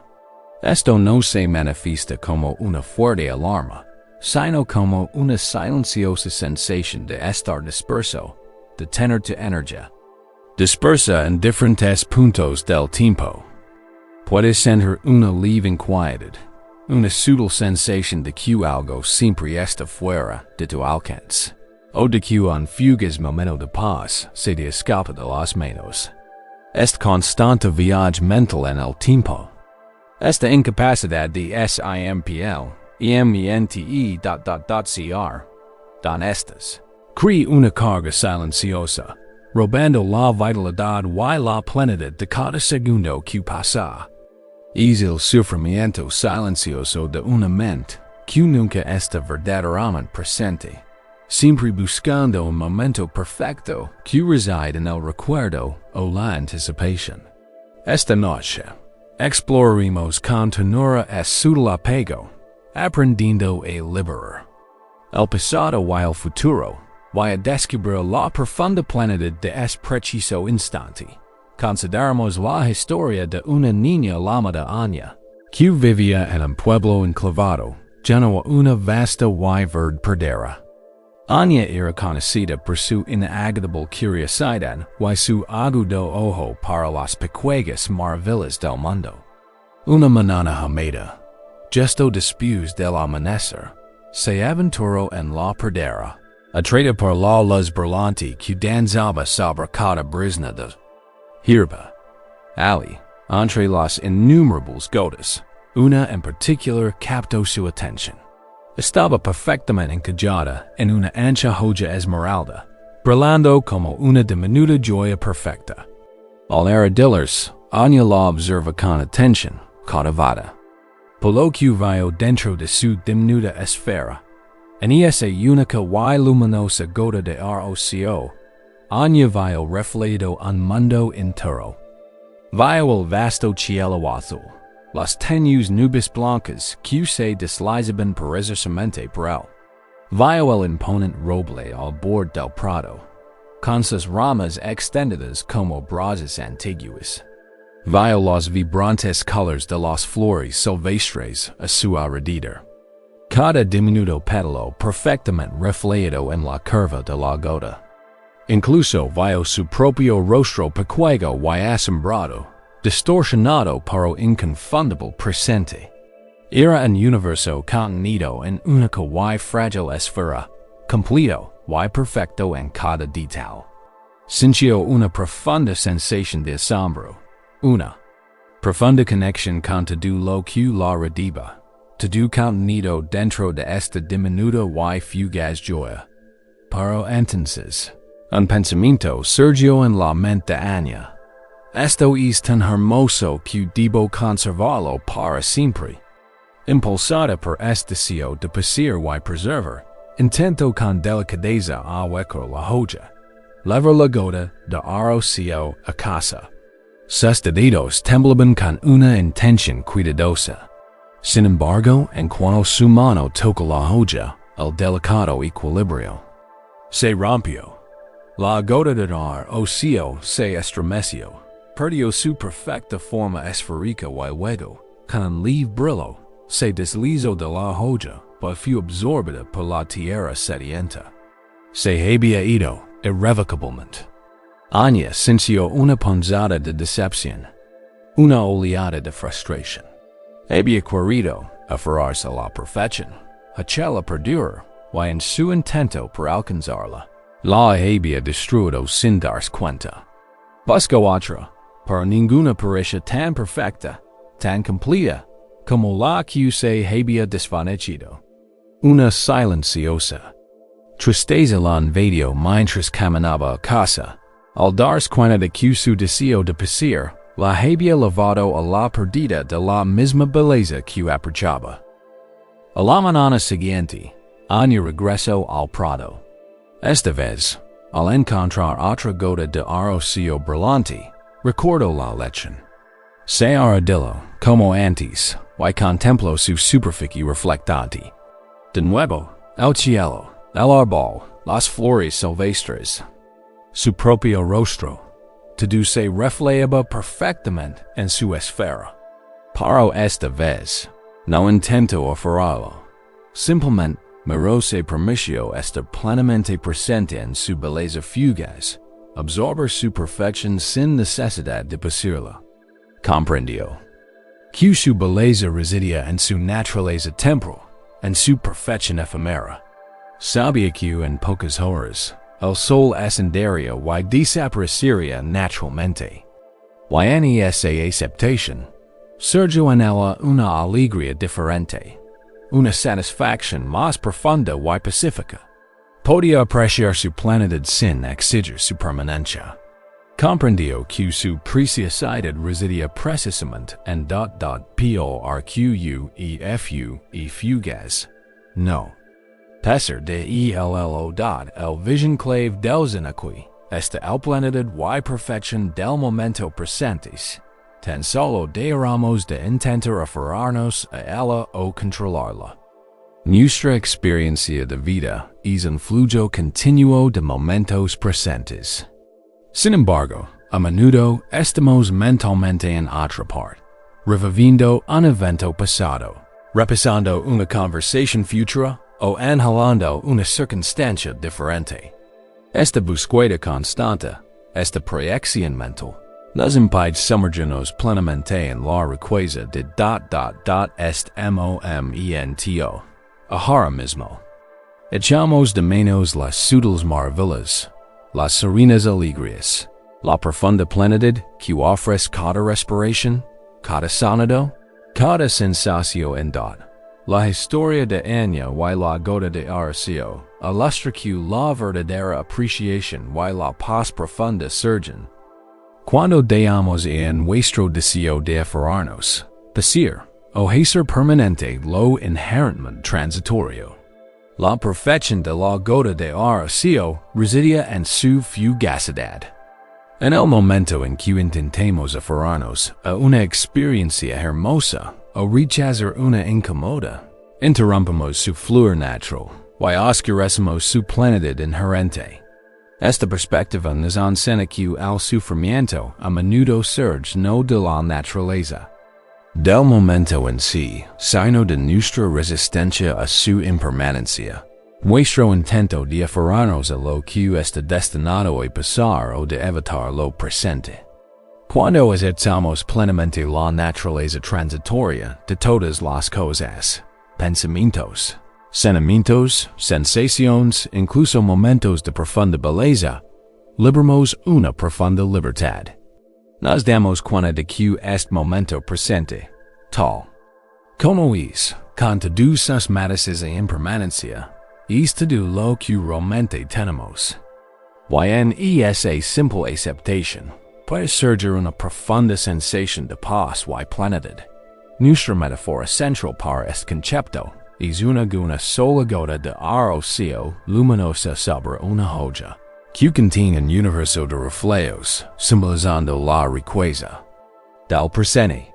Visualiza esta diminuta esfera perfecta.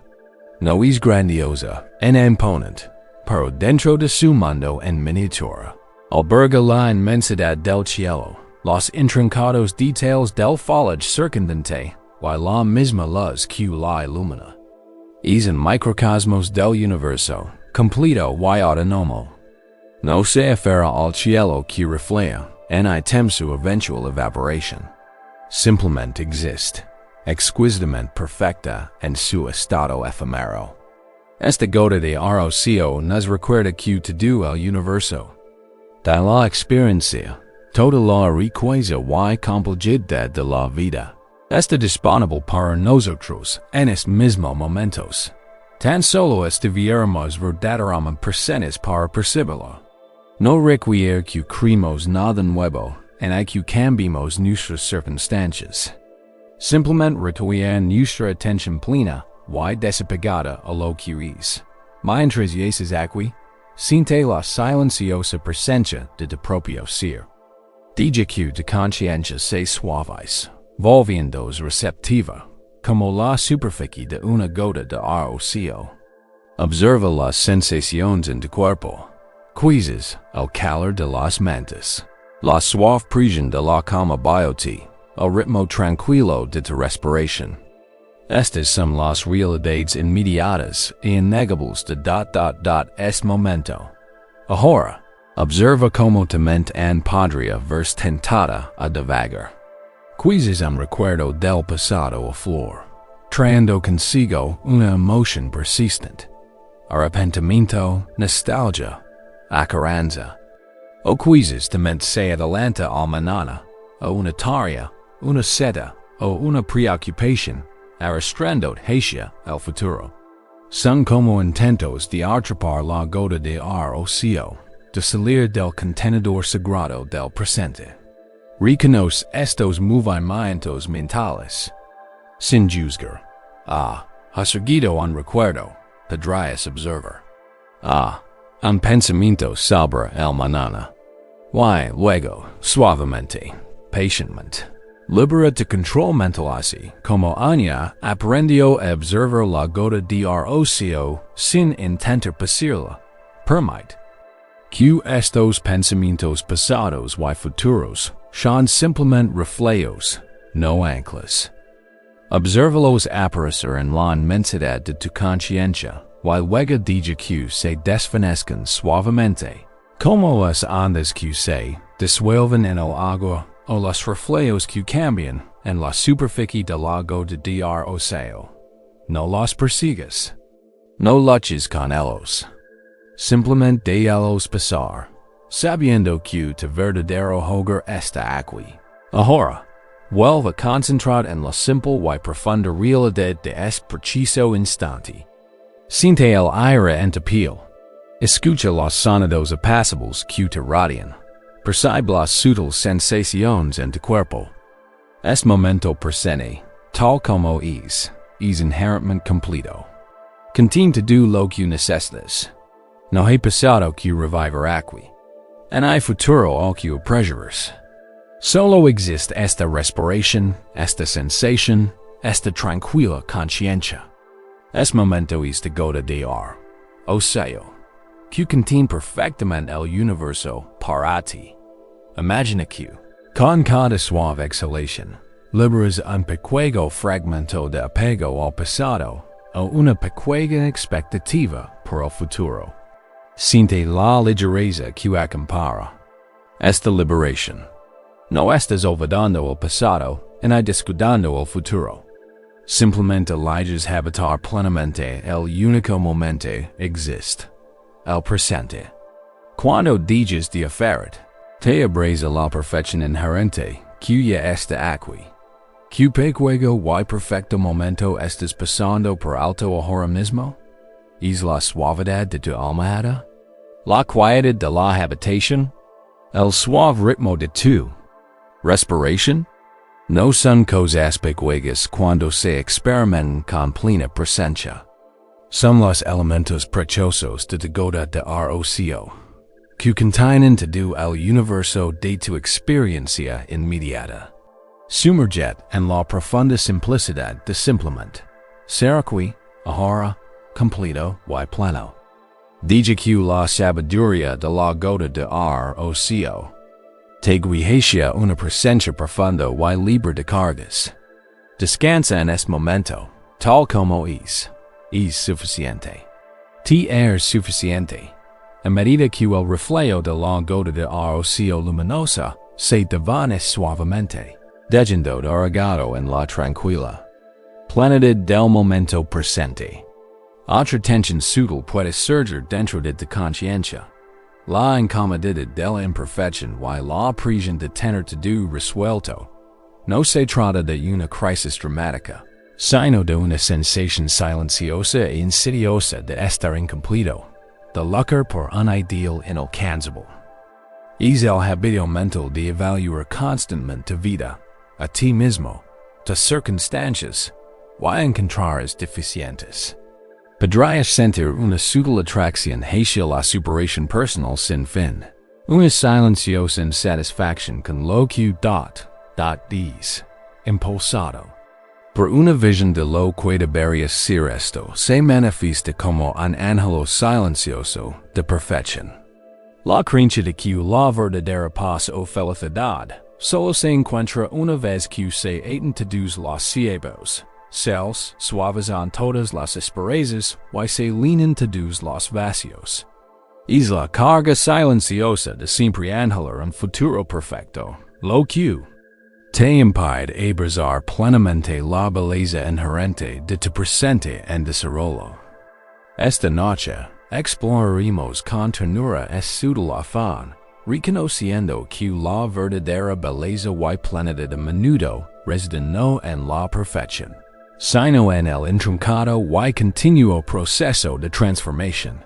Consideramos la historia de Madame Lee, una maestra talladora cuyos exquisitos tapices adornaban las paredes de los emperadores y engalanaban los salones de los eruditos.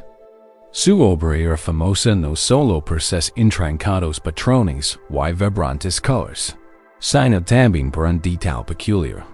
Cada uno de sus magníficos tapices, sin importar su grandeza o complejidad, contenía un pequeño defecto intencionado. A veces, era un solo hilo de un tono ligeramente diferente, apenas perceptible a menos que se observara con atención. Otras veces, un patrón podía cambiar sutilmente durante unas pocas puntadas, solo para recuperar su diseño original. Visitantes y aprendices se maravillaban de su arte, pero también se desconcertaban ante estas imperfecciones deliberadas. Madame Lee preguntó una vez a un adinerado mecenas, admirando un tapiz que representaba una majestuosa cordillera. Su trabajo es incomparable. Sin embargo, notó estilo aquí, ligeramente torcido. ¿No es una manca en tanta perfección? Madame Lee sonrió con un brillo de complicidad en la mirada. Su taller, a diferencia de otros linos de aprendices apresurados y normas estrictas, siempre se respiraba un ambiente de concentración serena y creatividad apacible. Sin embargo, sus aprendices a menudo tenían dificultades con su propio trabajo. Una joven aprendiz llamada May, particularmente talentosa pero propensa a una intensa autocrítica, se encontraba en constante desesperación. Pasaba horas tejiendo, destejiendo y retejiendo meticulosamente, a menudo hasta el agotamiento. Se esforzaba por lograr la perfección absoluta en cada puntada, en cada transición de color. Se le acalambraban los dedos, se le cansaba la vista, y le dolían los hombros por la tensión del esfuerzo. Incluso, una desviación minúscula del deseo previsto le sumía en una espiral de frustración, convenciéndola de que su trabajo estaba arruinado, de que era un fracaso. Creía que solo alcanzando la perfección absoluta su tapiz, y por extensión, ella misma, podían considerarse dignos. comparaba sus propias dificultades con las creaciones aparentemente sencillas de Madame Lee, sintiéndose cada vez más incapaz de comprender el secreto de tal maestría. Cuanto más intentaba controlar cada hilo, cada color, más rígida y sin vida se sentía su obra, carente de la fluidez orgánica y el espíritu vibrante de las obras de su maestra. Su sueño se veía perturbado a menudo por visiones de hilos enredados y patrones imperfectos. Una noche, me estaba sentado orando junto a su tela, con un tapiz a medio terminar ante ella. Había descubierto un pequeño nudo en dos hilos.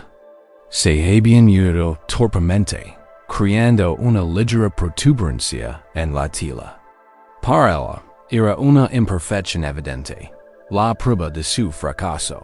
Maestro. Saloso al acercarse Madame Lee, con la voz cargada de desesperación. No puedo con esto. Mis manos no son lo suficientemente firmes. Mi mirada no es lo suficientemente precisa. Este pues está arruinado. ¿Cómo podré crear algo hermoso si cada esfuerzo que hago parece producir solo defectos? Madame Lee se sentó a su lado, tomando con delicadeza las manos temblorosas de me dio con voz suave y tranquilizadora. Tu pasión es un don, pero tu afán por la perfección absoluta es una pesada carga. ¿Sabes por qué utilicé intencionadamente un pequeño defecto en cada tapiz? Me niego con la cabeza, curiosa a pesar de su dolor. Es por dos razones, explicó el maestro. Primero, para recordar a mismo y todos los que lo ven que la verdadera perfección se encuentra solo en lo divino y aspirar a en las creaciones terrenales es negar nuestra naturaleza humana. No estamos destinados a ser máquinas perfectas, sino seres vivos que respiran en constante aprendizaje y crecimiento. El pequeño defecto es un humilde reconocimiento de nuestro lugar, un recordatorio de la inmensidad que escapa a nuestro control. Y segundo, continue Madame Lee, con los ojos brillantes. El defecto asegura que siempre hay espacio para crecer, para convertirse en tapiz fuera realmente perfecto, estaría completo, acabado. No habría camino por recorrer, ningún viaje por emprender. La imperfección es un hilo vital que invita a la mirada a detenerse, a buscar, a descubrir. Es el aliento de vida dentro de la forma estática. Es el susurro de la posibilidad, que nos recuerda que siempre hay algo más que aprender, explorar, crear, tanto en nuestro arte como en nosotros mismos. La belleza, la verdadera belleza, reside en el desarrollo en el viaje, no solo en el destino. Un jardín es hermoso, incluso cuando algunas joyas se marchitan y surgen nuevos brotes. No solo cuando cada flor está en su máximo esplendor. El proceso en sí mismo es el arte. Escucho. Sus lágrimas se calmarán lentamente. Observa su pequeño nudo, lleno como un error evidente, sino como una sutil firma de su propia mano. Un punto de partida, hacia la historia continua de su aprendizaje. Empezó a ver su tapiz no como un producto terminado para ser juzgado, sino como un proceso vivo, en constante movimiento. Se dio cuenta de que su propia perfección no era la meta. El viaje de convertirse, de crecer, de aprender a abrazar su propia forma única de tejer, era la verdadera obra maestra. Aprendió a tejer con más facilidad, aceptando la ocasional ponta de desigual, sabiendo que formaba parte de la belleza de su creación única. Su trabajo se volvió más fluido, más vivo, precisamente porque liberó la prisión asfixiante de la perfección absoluta. El vision clave dels anaqui, Se enfatiza la belleza de la imperfección y el proceso continuo de convertirse en un mundo que a menudo exige perfección y gratificación instantánea. Estamos condicionados a ver las imperfecciones como fracasos, como algo que debe corregirse y ocultarse. Esta búsqueda constante de un ideal inalcanzable crea una inmensa presión interna y nos impide experimentar una auténtica satisfacción con quien somos en este momento. La enseñanza de Madame Lee nos recuerda que la perfección, como a menudo la concebimos, es una ilusión. La vida misma es un proceso dinámico y en constante cambio, no un estado estático del ser. La verdadera belleza, la verdadera plenitud, reside en aceptar este desarrollo dinámico. Está en la valencia de mostrarnos tal como somos, continuos. Nuestros defectos percibidos y aristas incompletas, y en comprender que nuestro camino de crecimiento es precisamente lo que nos hace singularmente bellos y vivos. Esta comprensión nos libera de la carga del autojuicio constante y de la necesidad de presentar siempre una versión pulida y completa de nosotros mismos. Nos invita a encontrar paz en el desorden inherente y la naturaleza impredecible del ser humano, reconociendo que cada paso, cada tropiezo, cada curva de aprendizaje forma parte del rico tapiz de nuestra existencia. Esta perspectiva permite una profunda autoaceptación, transformando la autocrítica en una curiosidad amable y un esfuerzo incansable hacia un desarrollo pacífico. Nuestra metáfora central es una tapiz intrincado en un telar, con hilos esperando. Aciertados, que simboliza la naturaleza continua de la vida y del ser. Visualiza este telar, un marco robusto que sostiene miles de hilos de colores, algunos ya tejidos en patrones, otros tensos, esperando la mano del tejedor. Las secciones terminadas revelan desegos impresionantes, llenos de historia y significado. Pero también hay espacios vacíos. Secciones don los hilos de timbre están al descubierto, esperando que surjan nuevos colores y patrones. Este tapiz nunca está realmente terminado hasta que se corta del telar. Hasta entonces, es una creación viva y en evolución. Encarna la naturaleza continua de tu vida y de tu ser. Siempre estás en proceso de tejer, adquiriendo nuevos hilos, nuevas experiencias y nuevas perspectivas. Hay partes bellamente formadas, partes que están tomando forma y vastas áreas de posibilidades en por tejer. Tu belleza no reside en un estado fijo y completo, sino en el acto continuo de creación, en la obra maestra en desarrollo que es tu vida. Mientras te recuestas aquí, permite que tu conciencia se pose suavemente sobre tu propio ser, viéndose como este tapiz en el telar. Observa los hilos que ya se han tejido, tus experiencias pasadas, tus fortalezas, tus cualidades, tu historia única. Reconoce la belleza y la complejidad de estos patrones completos. Y luego, deja que tu conciencia se desvíe hacia es inacabados. Podrían representar áreas en las que te sientes incompleto, habilidades que deseas desarrollar, relaciones que están evolucionando, aspectos de ti mismo que consideras imperfectos. En lugar de sentir incomodidad o juzgar estas partes inconclusas, intenta verlas con la suave curiosidad de Madame Lee. No son defectos que deban ocultarse, sino espa. Os de potential son el lienzo sobre el que se tierra. Tu futuro crecimiento. Imagina esos hilos desnudos, esperando pacientemente. No hay necesidad de apresurar su tejido.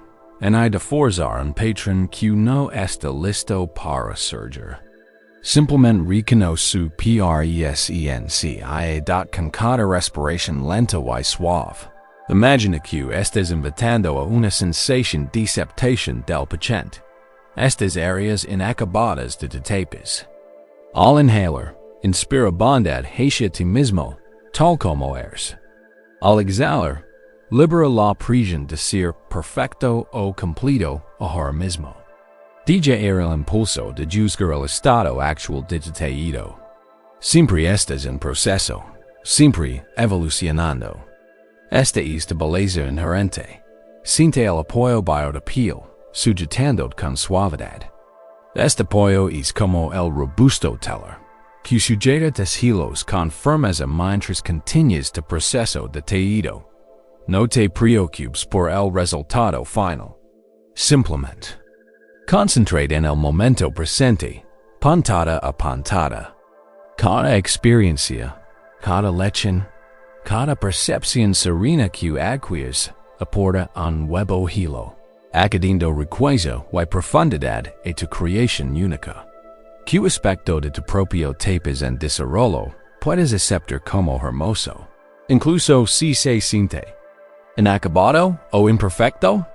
Puedes relajarte de la idea de un yo perfecto, y en cambio, celebrar el vibrante y continuo proceso de tu transformación. Permitid acomodarte en la profunda comodidad de esta verdad. Es una obra maestra en desarrollo, y las imperfecciones no son defectos, sino partes essentials y hermosas de tu diseño único. Descansa en la certeza de que tu viaje es el arte, y de yo en desarrollo es el tapes más magnífico de todos. A medida que el hermoso tapes inacabado de decir se acomoda en la aceptación, una nueva conciencia podría surgir en la quietud de la noche. La experiencia sutil de duda o sentirse perdido, especialmente cuando la claridad parece nublada. No. Se trata de una desesperación aplastante, sino de una incertidumbre silenciosa, una sensación de andar a tientas en la oscuridad cuando el camino por delante parece confuso. Podría sentir un leve cuestionamiento, una sutil vacilación, o una leve inquietud sobre qué pasos dar o qué creer. Es la carga silenciosa de navegar por la vida sin una brújula clara, dejando de la deriva, incluso cuando aparentemente estés tranquilo. Podrías sentirlo como una ligera neblina en tu mente, una lucha por encontrar una dirección o un anhelo de una luz que te guíe. Esta sensación de estar perdido puede ser sutilmente agitador, impidiendo la profunda paz que surge de la confianza y el conocimiento interior. Esta noche, abordaremos esta experiencia continuada, aprendiendo a encontrar guía no en la gran iluminación, sino en la pequeña y constante luz que siempre está disponible. Incluso en la niebla más profunda, consideramos el viaje de un viajero solitario llamado Hiroki, quien a menudo se aventuraba en los vastos y antiguos bosques que rodeaban su aldea. Era conocido por su agudo sentido de la orientación y su habilidad para navegar incluso entre los más densos. En otoño, emprendió un viaje para ligar un santuario de montaña aislado, un lugar de profunda sabiduría. A medida que se adentraba en el bosque, una niebla peculiar y espesa comenzó a extenderse, como nunca antes había visto.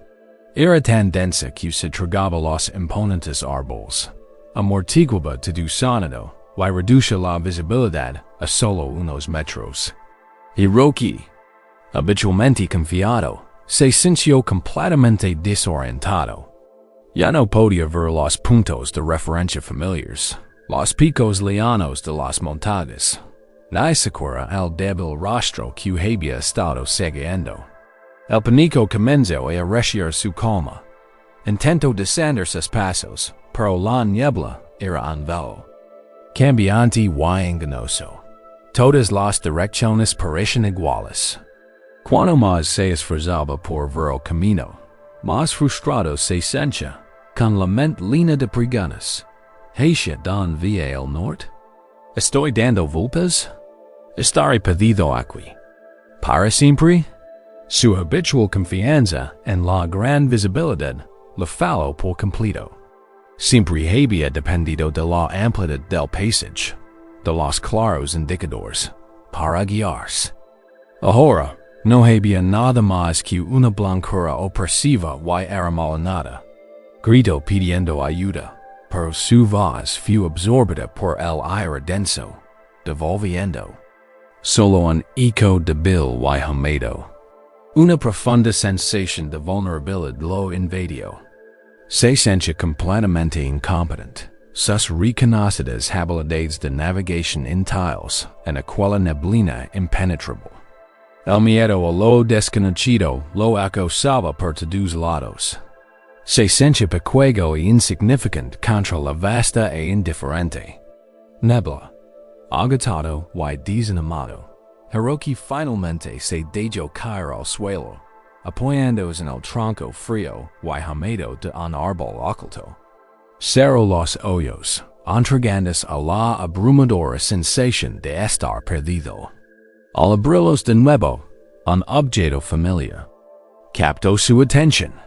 Sujeto a su cinturón, casi olvidado en su desesperación, estaba su pequeño linternero, una linterna sencilla y robusta, diseñada para trabajos de cerca, no para iluminar grandes distancias.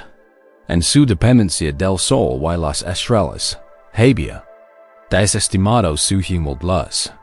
Encendió la mecha y emergió un resplandor suave y constante, que oleó la niebla que lo rodeaba, iluminando apenas unos metros frente a él. Las no iluminó mágicamente todo el bosque. No reveló el santuario distante, ni siquiera el final del sendero. Pero iluminó el musgo del tronco del árbol, junto a él, la tierra húmeda a sus pies y los siguientes pasos. Hiroki se dio cuenta, con una claridad repentina, de que no necesitaba ver todo el sendero. Solo necesitaba ver próximo paso. La gran visión se oscureció, pero la realidad inmediata se iluminó. Se levantó, ajustó la linterna y comenzó a caminar, un paso lento y pasado tras otro. Apoyó el pie solo dan luz de la linterna mostraba claramente el suelo. Cuando la luz reveló una ramificada, la pasó por encima. Cuando mostró un trozo de tierra fangosa, la rodeó. Caminó con una confianza silenciosa en la luz tenue y constante, concentrando solo en lo que era inmediatamente visible. Ya no existía el afán frenético por una vista lejana, solo la atención paciente. Al siguiente paso, excepto que el gran sendero estaba temporalmente oculto, y abrazó la sabiduría de simplemente caminar según lo que se revelaba. Hora tras hora, guiado por el suave parpadeo de la linterna, avanzó a través de la densa niebla. Y finalmente, cuando la primera luz pálida del amanecer comenzó a filtrarse a través de la niebla, vio los tenues contornos del santuario de la montaña emerger ante él, no porque la niebla se hubiera desvanecido, sino porque su progreso paciente, paso a paso, lo había lavado ali. El vision budista clave la experiencia de Hiroki nos enseña que incluso en la oscuridad, una pequeña luz de conciencia o intención basta para iluminar el siguiente paso. Nuestros momentos de duda o de pérdida a menudo surgen del deseo de una claridad total, de una visión amplia y global, de hacia dónde vamos y cómo llegaremos. Queremos ver todo el camino trazado ante nosotros, pagado de certeza. Para la vida, como el bosque brumoso de Hiroki, rara vez ofrece una iluminación tan completa. A menudo, recibimos la luz justa para dar el siguiente paso. Esta visión nos enseña a confiar en la sabiduría de pequeñas acciones consistentes, el poder de conciencia del momento presente. Cuando nos abruma la incertidumbre, tendemos a congelarnos. a paralizarnos por la incapacidad de ver el panorama completo. Para el camino budista, nos anima a centrarnos en lo que es claro, perpetuo que parezca. Se trata de cultivar la valencia ante lo desconocido, no negando la niebla, sino honrando el pequeño rayo de luz que llevas dentro. Esta luz interior puede ser tu intuición, una sensación serena de lo que te hace bien, un simple compromiso con la bondad, o simplemente el ritmo constante de tu respiración. Cuando renuncias a la necesidad de una gran iluminación confías en la guía de tu conciencia inmediata, el camino se despliega, paso a paso, exactamente como debe ser. Esto nos permite atravesar periodos de incertidumbre sin miedo, sino con una confianza serena y persistente, sabiendo que cada paso iluminado lleva al siguiente. Nuestra metáfora central es una linterna parpadeante en una densa niebla, ofreciendo una guía suave y constante. Visualiza esta imagen en tu mente. Una suave luz dorada que emana de una humilde linterna, proyectando un pequeño círculo de iluminación a su alrededor. Más allá de ese círculo, la niebla es espesa e impenetrable, ocultando el todo. Sin embargo, dentro de ese pequeño espacio iluminado, puedes ver con claridad la textura del suelo, algunas hojas caídas, el tronco de un árbol cercano.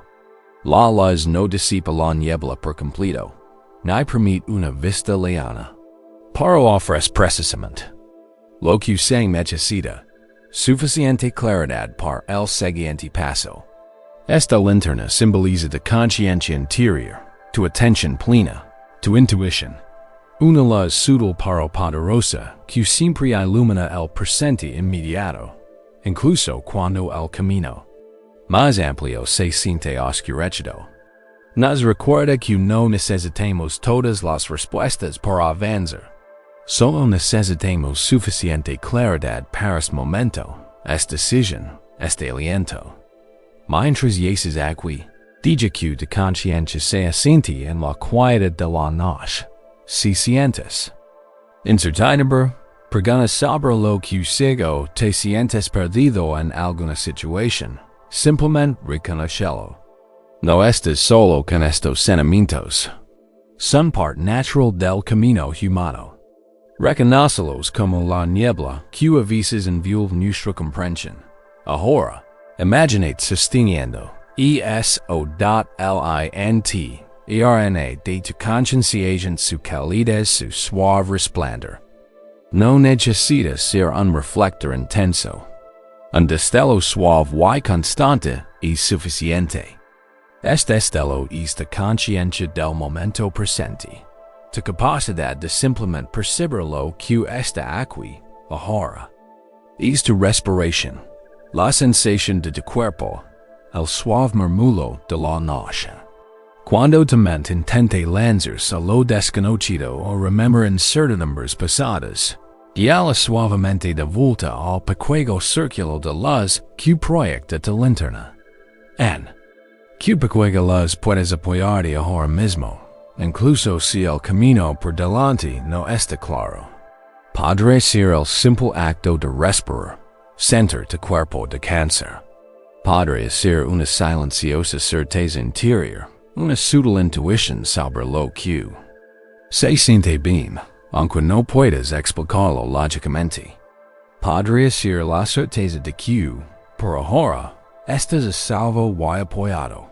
Concentrate solo en ese pequeño espacio iluminado. No intentes forzar la niebla que se disipa en tu bosque. Simplemente observa lo que la linterna revela justo frente a ti. Con cada respiración lenta y consciente, permite dar un suave paso hacia el presente iluminado. Libera la necesidad de conocer todo el camino. Libera la presión de tener todas las respuestas. En cambio, confía en que la luz que tienes es suficiente para lo que nec y serás dada hor. así surge un pensamiento preocupante sobre el mañana. Reconocerlo. Y luego, con suavidad, vuelve a concentrar en el suave susurro de tu respiración, en la sensación inmediata de tu cuerpo. Y esa respiración, y esa sensación, esta linterna, que te guía a través de la niebla de la incertidumbre. Esta práctica consiste en cultivar resolución en lo desconocido entre la paz, no en la claridad absoluta, sino en confiar en las guías más pequeñas y inmediatas. Se trata de comprender que la sabiduría a menudo se revela gradualmente, un paso silencioso a la vez.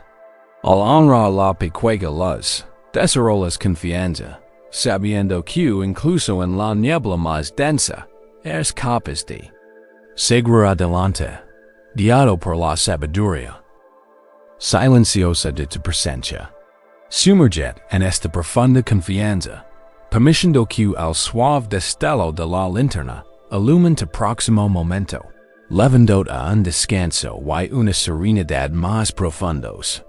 A medida que el suave parpadeo de la linterna te guía a través de la sutil niebla de la incertidumbre, iluminando solo el siguiente paso, comienza a ocurrir un cambio profundo.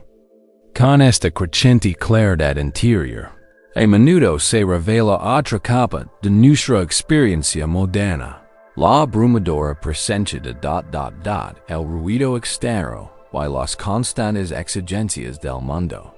No se trata solo de los sonidos literales que te rodean, sino del parlatio incesante de las obligaciones, las expectativas de los demás, el flujo incesante de información y la presión por responder. Es la sensación de ser bombardeado, de tener la atención fragmentada por innumerables atracciones externas, lo que lleva a una sutil pero persistente sensación de perder el equilibrio. Puedes percibirlo como un zumbido sordo de ajetrio mental, una sensación de ser atraído en demasiadas direcciones, o un anhelo silencioso de respiro del clamor incesante. Esta constante orientación hacia el exterior, esta presión externa, puede impedir sutilmente que te sumerjas en una paz interior, profunda y inquebrantable. Esta noche, abordaremos esta experiencia continua, aprendiendo a crear un santuario de silencio en tu interior, un espacio donde puedes surgir la verdadera escucha, incluso en medio de la sinfonía más ruidosa de la vida. Consider la historia de un templo muy venerado, enclavado en el corazón de una vibrante y antigua ciudad. Esta ciudad era un centro de comercio, arte y actividad incesante. Sus estrechas calles bullían con comerciantes que pregonaban sus productos, artesanos martelando metal, niños jugando, y innumerables conversaciones que se extendían por el aire. El templo mismo era famoso por su magnífica campana de bronce, una creación colosal que, al ser golpeada, produce un sonido profundo y resonante que vibraba por toda la ciudad. Diariamente, al amanecer, al mediodía y al anochecer, el monje principal tocaba la campana. Su potente sonido anunciaba momentos de oración y reflexión. La gente pasaba sus actividades, veía la mirada y, por breves instantes, reconocía algo más allá de sus tareas inmediatas. Una joven buscadora llamada Maya llegó al templo, abrumada por el clamor de la ciudad y las incesantes exigencias de su mente. Buscaba tranquilidad, un refugio del ruido externo y interno que atraía su atención sin cesar. Intentó meditar con diligencia, pero cada sonido, los gritos lejanos de los vendedores ambulantes, el golpeteo del martillo de un herrero, la risa de los niños, parecía penetrar su concentración, devolviéndola al ritmo insistente del mundo. Inhalaba un lugar donde reinara el silencio absoluto, convencida de que solo en su ausencia podría encontrar la verdadera paz. Se tapaba los oídos, Intentaba bloquear los sonidos, y se frustraba profundamente cuando sus esfuerzos fracasaban. Inhalaba una armida en la cima de una montaña silenciosa, creyendo que escapar del ruido era el único camino hacia la tranquilidad interior. Sus días en el templo se sentían como una batalla constante contra los sonidos invasores, y el esfuerzo la agotaba cada vez más. Se sentía como un pequeño bote zarandero en un mar interminable y ruidoso, incapaz de encontrar un ancla. Una noche, tras el último y potente repique de la campana del templo resonar por la ciudad, Maya se sentó en el gran salón, desesperanzada. Los ecos de la campana, aunque desvanecidos, zumbaban en el aire. Maestro, se lamentó al monje principal, con una voz apenas susurrante. ¿Cómo puedo encontrar paz aquí? La ciudad nunca duerme. Los sonidos nunca cesan. Incluso, y esa magnífica campana, aunque sagrada, lina el aire con su estruendo. Inhalo un silencio tan absoluto que mi mente puede finalmente descansar, pero parece imposible de encontrar en este mundo. El monje principal, un hombre cuya presencia irradiaba una fuerza profunda y serena, la indicó a Maya que se sentara a su lado. Maya, dijo con una voz suave, casi como si formara parte del aire vespertino. Malinterpretas el propósito de la campana y, de hecho, la naturaleza misma del silencio. El propósito de la campana no es simplemente crear sonido, sino marca el comienzo del silencio que sigue su resonancia no es una intrusión, es una invitación profunda. Continue. Observa. Cuando se toca la campana, su sonido lina el espacio. Vibrante y poderoso, pero luego se desvanece. Y en ese desvanecimiento surge un silencio más profundo. Un silencio que no es simplemente el los inside sonido, pero una presencia profunda y envolvente. Es un silencio que te permite escuchar el aire mismo, el susurro distante de las horas, el latido tranquilo de tu propio corazón. Este es el verdadero silencio, el que siempre está presente, por debajo y más allá de todo ruido. La campana simplemente atrae nuestra atención hacia él, preparando el espacio para su recepción. Buscas el silencio intentando escuchar el ruido, explicó el monje. Pero verdadero silencio no es algo que se crea por la fuerza o por el escape. Es algo que se descubre por profundizando tu escucha cuando luchas contra los sonidos, les das poder sobre ti. Pero cuando simplemente los dejas ir, sin juzgarlos, sin resistencia, creas un vasto espacio interior.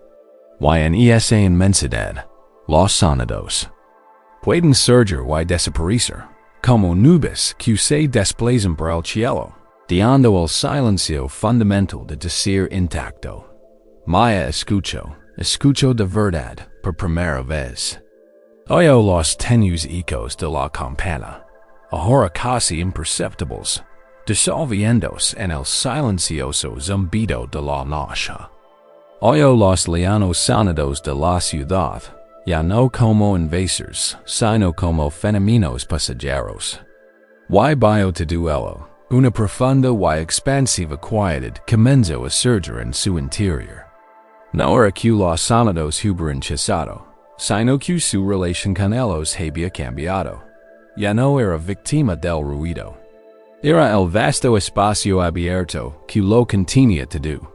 Los sonidos eran simplemente ondas en la superficie de un océano interior, profundo y tranquilo.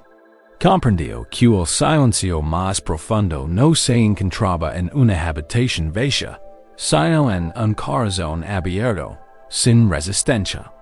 Ya no necesitaba escapar de la ciudad. Podía llevar consigo el silencio interior del templo, donde quiera que fuera. el vision clave del zina qui se enfatiza la importancia de creando espacio interior, un santuario de silencio, en medio del clamor de la vida. A menudo creemos que para que nuestras mentes estén verdaderamente en silencio, nuestro entorno externo de primero estar en silencio. Pero esto es un error. El verdadero silencio interior no depende de las condiciones externas. Es una cualidad de nuestra conciencia. Es la capacidad de cultivar una amplitud mental que permite que los sonidos, los pensamientos y las exigencias externas surjan y se disipen sin perturbar nuestra sensación de paz interior. Esta perspectiva nos enseña a relacionarnos de forma diferente con el ruido y la distracción. En lugar de luchar contra ellos, aprendemos a observarlos con una conciencia desapegada. Cuando dejamos de resistir el clamor externo, este pierde su poder para perturbarnos. Nos convertimos en el vasto cielo abierto, que alberga nubes, pájaros e incluso tormentas, sin ser afectados por ellas. El santuario interior de silencio siempre está disponible, un profundo pozo de tranquilidad, al que podemos acceder simplemente desviando nuestra atención. Se trata de reconocer que bajo toda la agitación superficial existe una base inquebrantable de paz, una quietud fundamental que constituye nuestra verdadera naturaleza.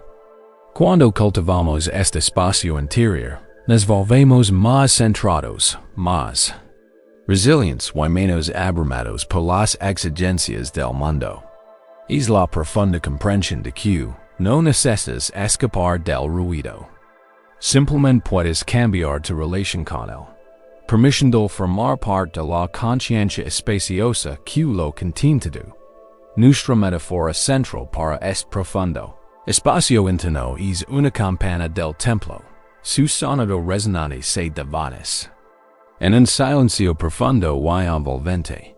Simboliza la paz que se encuentra más allá del ruido. Visualiza esta poderosa campana. Imagina su tono profundo y rico, vibrando en el aire, llenando cada rincón de decir. Siente su poder, su claridad. Y luego, lenta y deliberadamente, imagina que el sonido comienza a desvanecerse. No desaparece. De repente, sino suave y gradualmente, su poderosa resonancia se suaviza, se disuelve, hasta verse en un simple susurro. Luego en un leve zumbido y finalmente en una quietud absoluta. El silencio no está vacío. Está lleno de posibilidades, vasto y abarcador. Es el lienzo del que surgen todos los sonidos, y al que todos los sonidos retornan. Es el profundo pozo de paz que existe más allá de las olas temporales de ruido. Esta campana nos enseña que incluso los sonidos más potentes eventualmente nos devuelven al profundo silencio, que subyace a toda existencia. Mientras yaces aquí, permite que tu conciencia se vuelva amplia y receptiva como el espacio dentro y alrededor de la campana del templo. Escucha los sonidos que te rodean, quizás el sutil zumbido de tu casa, el lejano murmullo de la noche, o incluso el suave sonido de tu propia respiración. Estas son las campanas de tu momento presente, los sonidos que están aquí, en lugar de intentar alejarlos o juzgarlos como distracciones. Simplemente escúchalos con una conciencia abierta y sin resistencia. Escúchalos completamente. Observa su textura, su ritmo, su calidad. Y luego, observa el espacio entre los sonidos. Observa cómo cada sonido surge y desaparece en una quietud fundamental. Esta quietud es el verdadero silencio, siempre presente, siempre a la espera.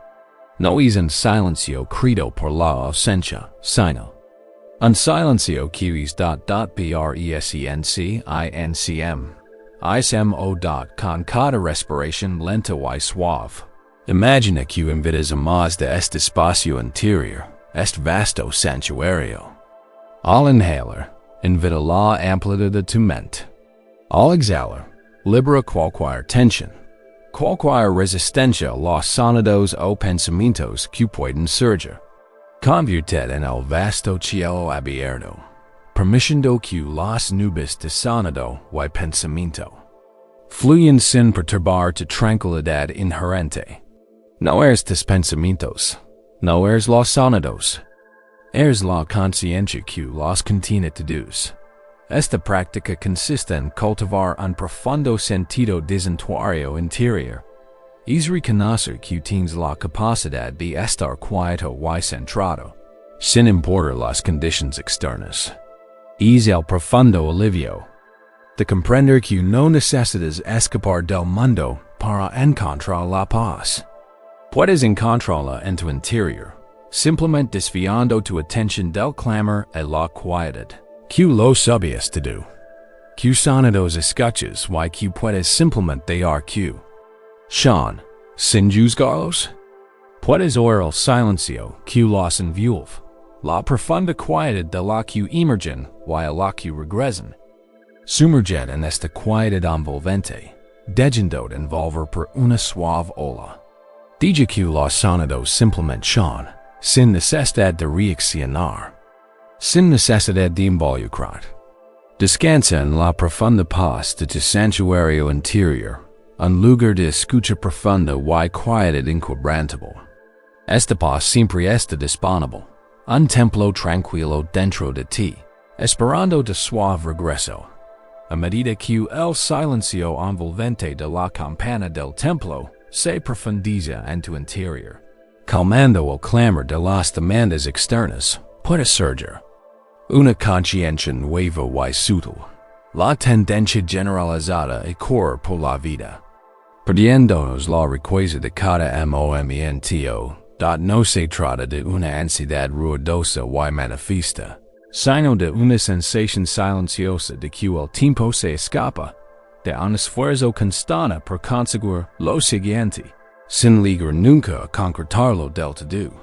Ahora podrías percibirlo como una sutil impaciencia, un pensamiento fugaz sobre lo que será a continuación, o una silenciosa insatisfacción con el presente, viéndolo simplemente como un paso hacia un futuro mejor y más perfecto. Esta constante aceleración mental, esta desatención inconsciente de lo inmediato, puede drenar sutilmente la vitalidad de tu experiencia, impidiendo saborear la profunda belleza y el significado que residen en cada segundo que pasa. Es la carga silenciosa de una vida vivida siempre con anticipación, nunca realmente alcanzada. Esta noche, exploraremos con ternura esta sutil prisa, aprendiendo a cultivar la presencia y descubriendo la profunda satisfacción que se encuentra en cuidar cada momento como una preciosa flor. Consideremos la historia de un anciano y humilde jardinero llamado aquí, cuya pequeña parcela era la envidia de todo el pueblo. Mientras otros huertos se marcaban por las sequías o sufrían plagas, el de aquí prosperaba, rebosan de vibrantes vegetales, hierbas aromáticas y flores que florecen con una intensidad asombrosa. Sus cultivos siempre eran los más dulces, sus hierbas las más potentes y sus flores las más cautivadoras. Sin embargo, aquí nunca parece apresurado ni estresado. Se movía despacio, con paso decidido, con una alegría serena que irradiaba de él como el calor del sol. Los aldeanos curiosos, en particular los agricultores más jóvenes, siempre afanados por plantar más, cosechar más rápido y expandir sus tierras, a menudo le preguntaban su secreto. Maestro aquí, preguntó una vez un joven y ambicioso granjero, con el seno fruncido por la preocupación de sus propios campos en dificultades, ¿cómo cultiva cosas tan abundantes y hermosas? Trabajo incansablemente, planto las mayores similes. Paso cada hora del día en mis campos. Pero mi cosecha nunca es tan abundante. Mis flores nunca son tan vibrantes. ¿Qué gran técnica empleo? ¿Qué fertilizante antiguo USA que me estoy perdiendo? Aquí sonrío, con las comisuras de los hoyos arrugadas como joyas marquitas. Sentado en un pequeño taburete, desherbaba meticulosamente una hilera de lechugas. Jovens, con movimientos grasos y pausados. Mi joven amigo. Respondió con la voz suave, como el susurro de las hojas. No utilizo grandes técnicas en fertilizantes secretos. Mi único secreto es este. No planto semillas sin más. Presencia. De plantas no, solo me ocupo de las plantas. Atender a los momentos. El joven granjero parece desconcertado. ¿Qué quiere decir, maestro? ¿Cómo se puede atender un instante? Aquí tomo un pequeño terreno de tierra, desmenuzándolo suavemente entre sus dedos. Cuando preparo la tierra, comienzo. Mi mente no está en la cosecha, sino en la riqueza de esta tierra bajo mis manos. Siento su textura, huelo su aroma, presto toda mi atención a este acto de preparación.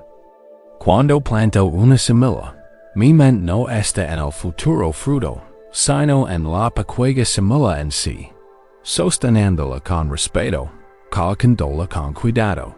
Cada gota de agua yo rindo, la veo absorbida por la tierra. Cada mala hierba que arranco, siento como su raíz se desprende de la tierra. No solo hago estas tareas. Experiencia mi mente no se apresura a la siguiente hilera, ni al siguiente día, ni a la siguiente temporada. Descansa aquí, ahora, con esta misma planta, con este mismo ponado de tierra, en este mismo momento. Continue. Otros agricultores se apresuran. Plantan semillas mientras sus mentes y cuentan fanegas. Riegan las plantas mientras sueñan con los precios del mercado.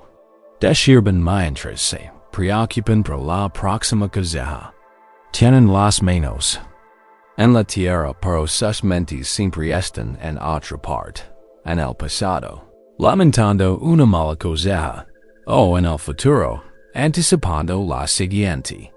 Tratan cada paso como un simple medio para un fin, un obstáculo que superar antes de alcanzar la verdadera recompensa. Y al hacerlo, se pierden la profunda belleza y la vida que se despliegan constantemente ante ellos. Se pierden la misma vida que intentan cultivar. El joven agricultor, que de hecho había estado calculando mentalmente sus ganancias y pérdidas, incluso mientras que hablaba, sintió que el rubor se extendía por sus mejillas. Se dio cuenta de cómo su propia impaciencia, su constante enfoque en el resultado final, lo había cegado a la simple y profunda alegría del trabajo mismo. Había vivido con prisas incontables momentos, descartándolos como insignificantes, siempre avanzando hacia un futuro que nunca se sencha del todo satisfactorio. Ahora ve que su lucha no era solo con sus cosechas, sino con su propia relación con el tiempo y la presencia. Su ansiedad por la cosecha le impedía ser verdaderamente en el jardín, de conectarse con la vida que estaba cuidando. Aquí acadio, las propias planas nos enseñan esto. Un brote no se apresura a convertirse en árbol. Un capullo no se esfuerza por ser flor. Cada uno existe plenamente en su etapa presente, abrazando su crecimiento con serena dignidad. Mi papel es presenciarlo, apoyarlo, y permitir que mi mente se asiente en ese mismo ritmo de presencia atenta.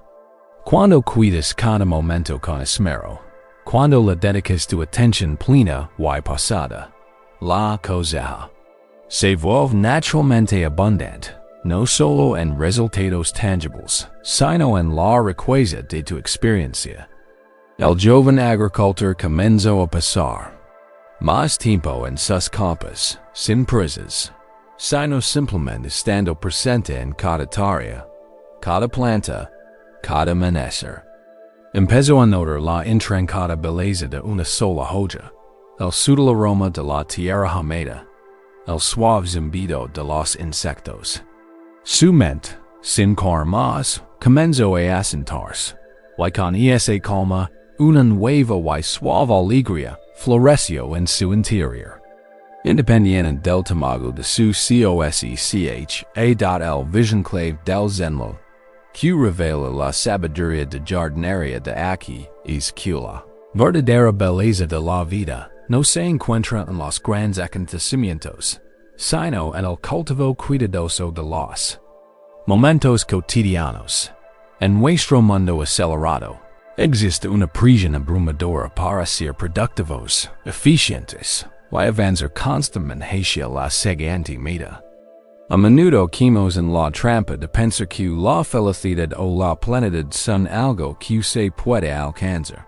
Más tarde, una vez que alcanzamos un hito, adquirimos una posición específica o superamos un desafío específico. Esta mentalidad convierte la vida en una carrera perpetua, donde el momento presente es solo un medio para un fin. Un trampolín hacia un futuro mejor. Esta idea nos anima a desmantelar este hábito mental de apresurarnos y, en cambio, a cultivar presencia consciente en cada acto aparentemente cotidiano. Se trata de reconocer que cada respiración, cada paso, cada sorbo de agua, cada interacción tranquila, encierra un inmenso valor y potencial para una experiencia profunda. Cuando prestamos atención plena y pausada a estos pequeños momentos, los impregnamos de significado y riqueza. Transformamos las tareas cotidianas en oportunidades de conexión, gratitud y profunda implicación. Esta práctica de atender los momentos nos permite experimentar la vida como un continuo display de preciosos momentos presentes, en lugar de una carrera frenética hacia un futuro inalcanzable. Fomenta una profunda sensación de satisfacción y plenitud, que no depende de las circunstancias externas, sino del cultivo interno de la conciencia. Cuando dejamos de apresurarnos, descubrimos que los momentos más cotidianos son realmente extraordinarios cuando los afrontamos con presencia. Nuestra metáfora central para esta práctica profunda es un jardín meticulosamente cuidado, donde cada flor es un momento aprovechado, que simboliza cuidado, presencia y crecimiento. Visualiza este jardín en tu mente. No es necesariamente vasto ni extravagante, pero cada rincón irradia vitalidad y belleza. Cada flor, cada hoja, cada pequeño bro parece brillar de vida. Esto no se debe a grandes gestos, sino a los innumerables actos de pequeños cuidados. Atentos. El riego delicado de cada planta, la eliminación paciente de una sola maleza, la poda cuidadosa de una flor marquita. Cada flor no es solo una flor. Es un amamento aprovechado, plenamente visto, plenamente honrado. La belleza del jardín es un testimonio del poder de la presencia, de la comprensión de que el verdadero florecimiento proviene de nutridad aparte. Cada aliento, cada toque, cada momento, prospera porque esta profunda mente dan el presente, siempre creciendo, siempre renovándose, pero nunca apresurando su propio ritmo. Mientras te recuestas aquí, permite que tu conciencia se asiente suavemente en la tranquila presencia de tu propio ser, viéndos como es jardín cuidadosamente cuidado. Observa los diversos aspectos de tu vida, las diferentes áreas de tu ser, tu cuerpo, tu respiración, tus pensamientos, tus emociones, tu entorno. Son como las plantas y los parterres de tu jardín. Ahora, piensa con qué frecuencia tu mente, se precipita, planeando el día siguiente, repasando conversaciones futuras o reviviendo eventos pasados. Es como el agricultor que solo piensa en la cosecha, pasando por alto la valiosa semilla.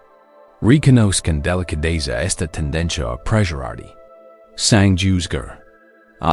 Mi mente está intentando adelantarse otra vez. Podrías observar. Y luego, con una mano suave que te guía, vuelve a centrar tu atención en una simple floración en tu jardín. La sensación de tu respiración. Siente cada inhalación, cada exhalación, plena, completamente. Este es el momento. Octave. De él, observa el sutil saber y bailar de tu pecho o abdomen. Siente el aire entrando y saliendo por las fosas nasales. Esto no es solo respirar. Es cultivo de la presencia. A continuación, extiende tu atención a otra pequeña floración. Cuises la sensación de la calma debajo, sosteniendo tu cuerpo. Siente el peso de tus extremidades, la suavidad del colchón. Presta atención plena. Y pausada a esta sensación física. Este es otro momento para aprovecharlo plenamente. O quizzes. Dirige tu atención a los sonidos suaves de la habitación, sin juzgarlos, simplemente escuchándolos. Esto es atender al momento del sonido. Con cada respiración lenta y consciente, imagina que eres el amable jardinero cuidando cada momento precioso. Al inhalar, respira profundamente. Al exhalar, libera la presión de apresurarte, de lograr algo, de estar en cualquier lugar que no sea aquí ahora. No hay nada que necesites. Hacer más que simplemente en mente presente con lo que es. En este mismo segundo. Esta práctica consiste en cultivar un profundo aprecio por los momentos ordinarios de tu vida. Reconocer que la felicidad no es un destino al que se liga, sino una forma de vivir. Al infundir toda tu atención y cariño en cada instante aparentemente pequeño, lo transformas en algo sagrado, algo profundamente enriquecedor. Descubres que la vida no es solo una serie de grandes acontecimientos, sino un intrincado tapes. Tejido con incontables segundos preciosos y aprovechados. Que momento, por pequeño que sea, puedes cultivar con ternura ahora mismo? Es la sensación de tus párpados descansando. La suavidad de tu almohada, el suave murmullo del silencio en la habitación. Permitid sumergir en la profunda riqueza de estas experiencias sensibles y presentes. Libera la necesidad de que la vida sea grandiosa o extraordinaria.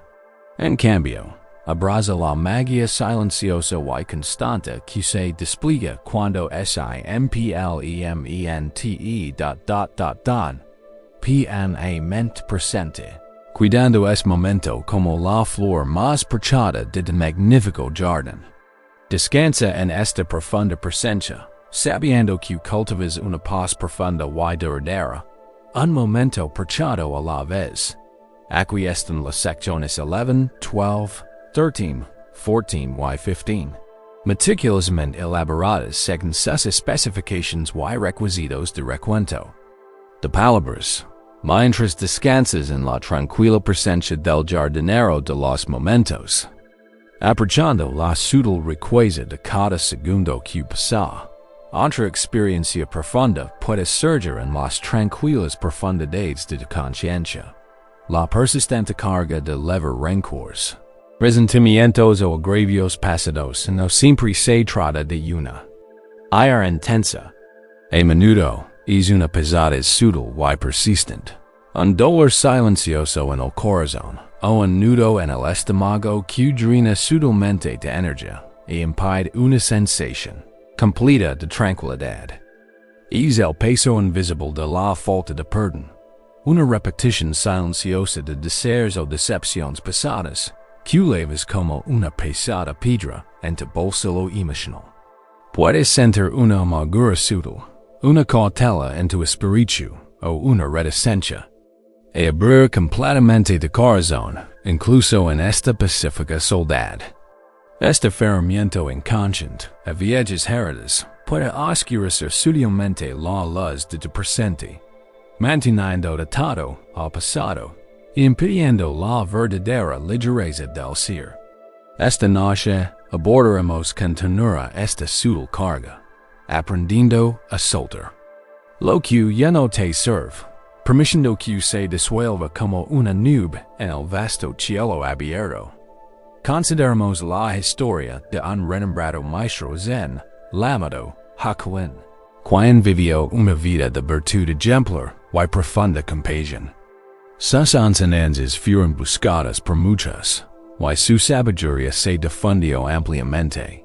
Sin embargo, como todos los seres, no fue inmune a los duros juicios de los demás.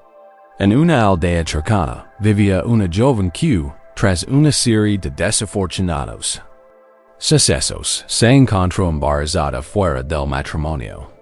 Cuando sus padres furiosos exigieron conocer al padre, ella, en su desesperación y vergüenza, acusó falsamente al maestro Hakuin. Sus padres, enfurecidos, irrumpieron en el monasterio, denunciando públicamente al maestro, proferiendo insultos y exigiendo que se hiciera responsable del niño. Los aldeanos, que habían venerado a Hakuin durante mucho tiempo, quedaron conmocionados y horrorizados, y muchos se volvieron contra él con disgusto. La reputación que había dedicado toda su vida pareció desmoronarse en un instante. El maestro Hakuin escuchó sus acusaciones con serenidad y inquebrantable presencia. No protestó, no se defendió, no discutió. Simplemente miró a los padres enojados, luego a la joven llorosa, y con una suave reverencia, dijo: ¿De verdad? No había rostro de resentimiento en su voz, ni rostro de ira en sus ojos. Aceptó las acusaciones sin tomárselas como algo personal, sin dejar que se arraigaran en su corazón. Los aldeanos quedaron atónitos ante su respuesta, esperando una negación vehemente o una defensa férrea. Cuando nació el bebé, fue llevado a Hakuin, y lo cuidó diligentemente, aceptando la responsabilidad sin quejarse, criándolo como si fuera suyo, alimentándolo y vistiendo con los escasos recursos del monasterio.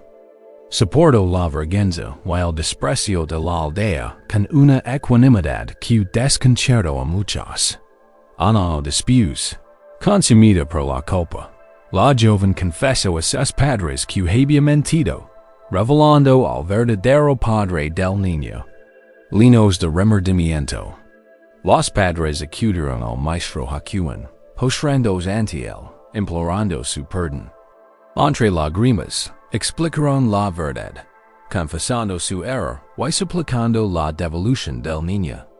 El maestro Hakuin escuchó su confesión con la misma serenidad y inquebrantable presencia que había mostrado cuando lo acusaron. No expresó triunfo, no se regodeó, no los reprendió por su injusticia anterior. Con la misma sonrisa amable y una profunda y serena comprensión, simplemente dijo: ¿De verdad? Entonces devolvió el niño sano a sus verdaderos padres, con el corazón elevado por toda la experiencia, como si nunca se le hubiera cometido ningún mal.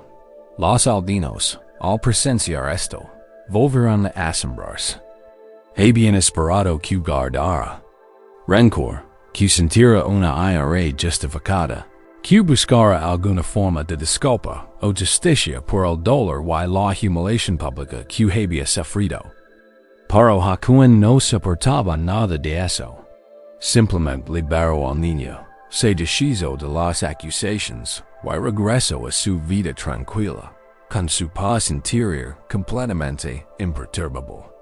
Había prometido que las acusaciones, los insultos, la vergüenza, y las cargas de la preocupación lo atravesaban como el viento entre los árboles, sin aferrarse a nada.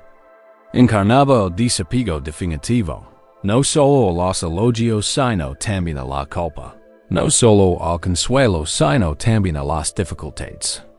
No se aferraba a la expectativa de ser tratado con justicia, ni ser visto como virtuoso.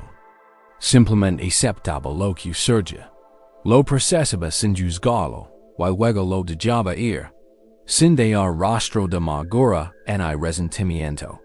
Su paz no dependía de las opiniones ni las acciones de los demás. Era un estado inherente, libre de circunstancias externas. El vision budista clave, el ejemplo profundo del maestro Hakuin, es la práctica de desapego a las emociones negativas. Permission de pasar sin arraigarse. Nuestra tendencia humana suele ser aferrarnos a las emociones, especialmente a cuales que nos parecen justas o justificadas. La ira ante una injusticia, el resentimiento hacia alguien que nos ha hecho daño, la tristeza persistente por una herida del pasado. Repetimos estas situaciones, alimentando la emoción, fortaleciendo su dominio. Pero este apego, aunque parezca natural, crea un inmenso sufrimiento. Es como aferrarse a un carbón encendido, solo para darse cuenta de que no es quien se está quemando. Esta perspectiva nos anima a comprender que las emociones, al igual que los pensamientos, son fenómenos impermanentes. Surgen, se expanden y luego se calman naturalmente, si se lo permitimos. El sufrimiento no proviene de la emoción en sí, sino de nuestra resistencia a su desaparición, nuestro deseo de aferrarnos a ella, o nuestra identificación con ella. El desapego no significa que no sintamos emociones. Significa que las experimentamos plenamente, reconocen su presencia, y luego permitimos que fluyan a través de nosotros sin atascarse. Nos convertimos en el testigo consciente, en lugar del participante enredado. Cuando practicamos este desapego, nos liberamos de las pesadas cadenas del pasado y de las cargas emocionales que impiden la verdadera paz y ligereza del ser.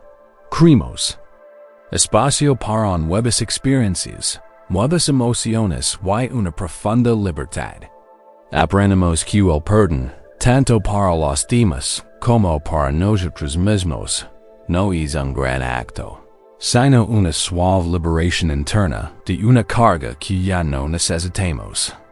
LLEVAR.NUESTR, en metáfora central para esta liberación profunda, es una nube suaves y blancas, que se desplazan sin esfuerzo por el cielo, sin la carga de su forma y de los vientos que la transportan. Visualiza esta nube en tu mente. Es de un blanco puro y luminoso, quizá tenue y alargada, o suave y rugosa. Se mueve con gracia por la vasta extensión azul del cielo, arrastrada por las invisibles corrientes del viento. No se resiste al viento, no se aferra a su forma, y no lucha por permanecer en un lugar. Simplement. ECAMBIAND o de forma. Dissolviéndose, reformándose, siempre en movimiento, pero profundamente liberado. No se ve agobiado por el agua que contiene, ni por la luz que refleja. No ofrece resistencia a su propia existencia ni a su disolución. Encarna el desapego absoluto, moviéndose libremente, sin dar rastro de carga a su paso. Nos recuerda que nuestra verdadera naturaleza, como el cielo, es vasta y clara, capaz de contener y liberar todo fenómeno pasajero. Mientras yaces aquí, permite que la conciencia se expanda, volviéndose vasta y abierta como el cielo. Si notas algún resentimiento persistente, Alguna frustración silenciosa o algún viejo agravio que resurja, tráelo suavemente a tu atención. Quizás si una tensión sutil en tus hombros, un ligero sino fruncido, o un dolor silencioso en tu pecho. Reconoce estas sensaciones, estas cargas emocionales, sin juzgar. Son simplemente los residuos de experiencias pasadas, inheridos como una nube densa y oscura.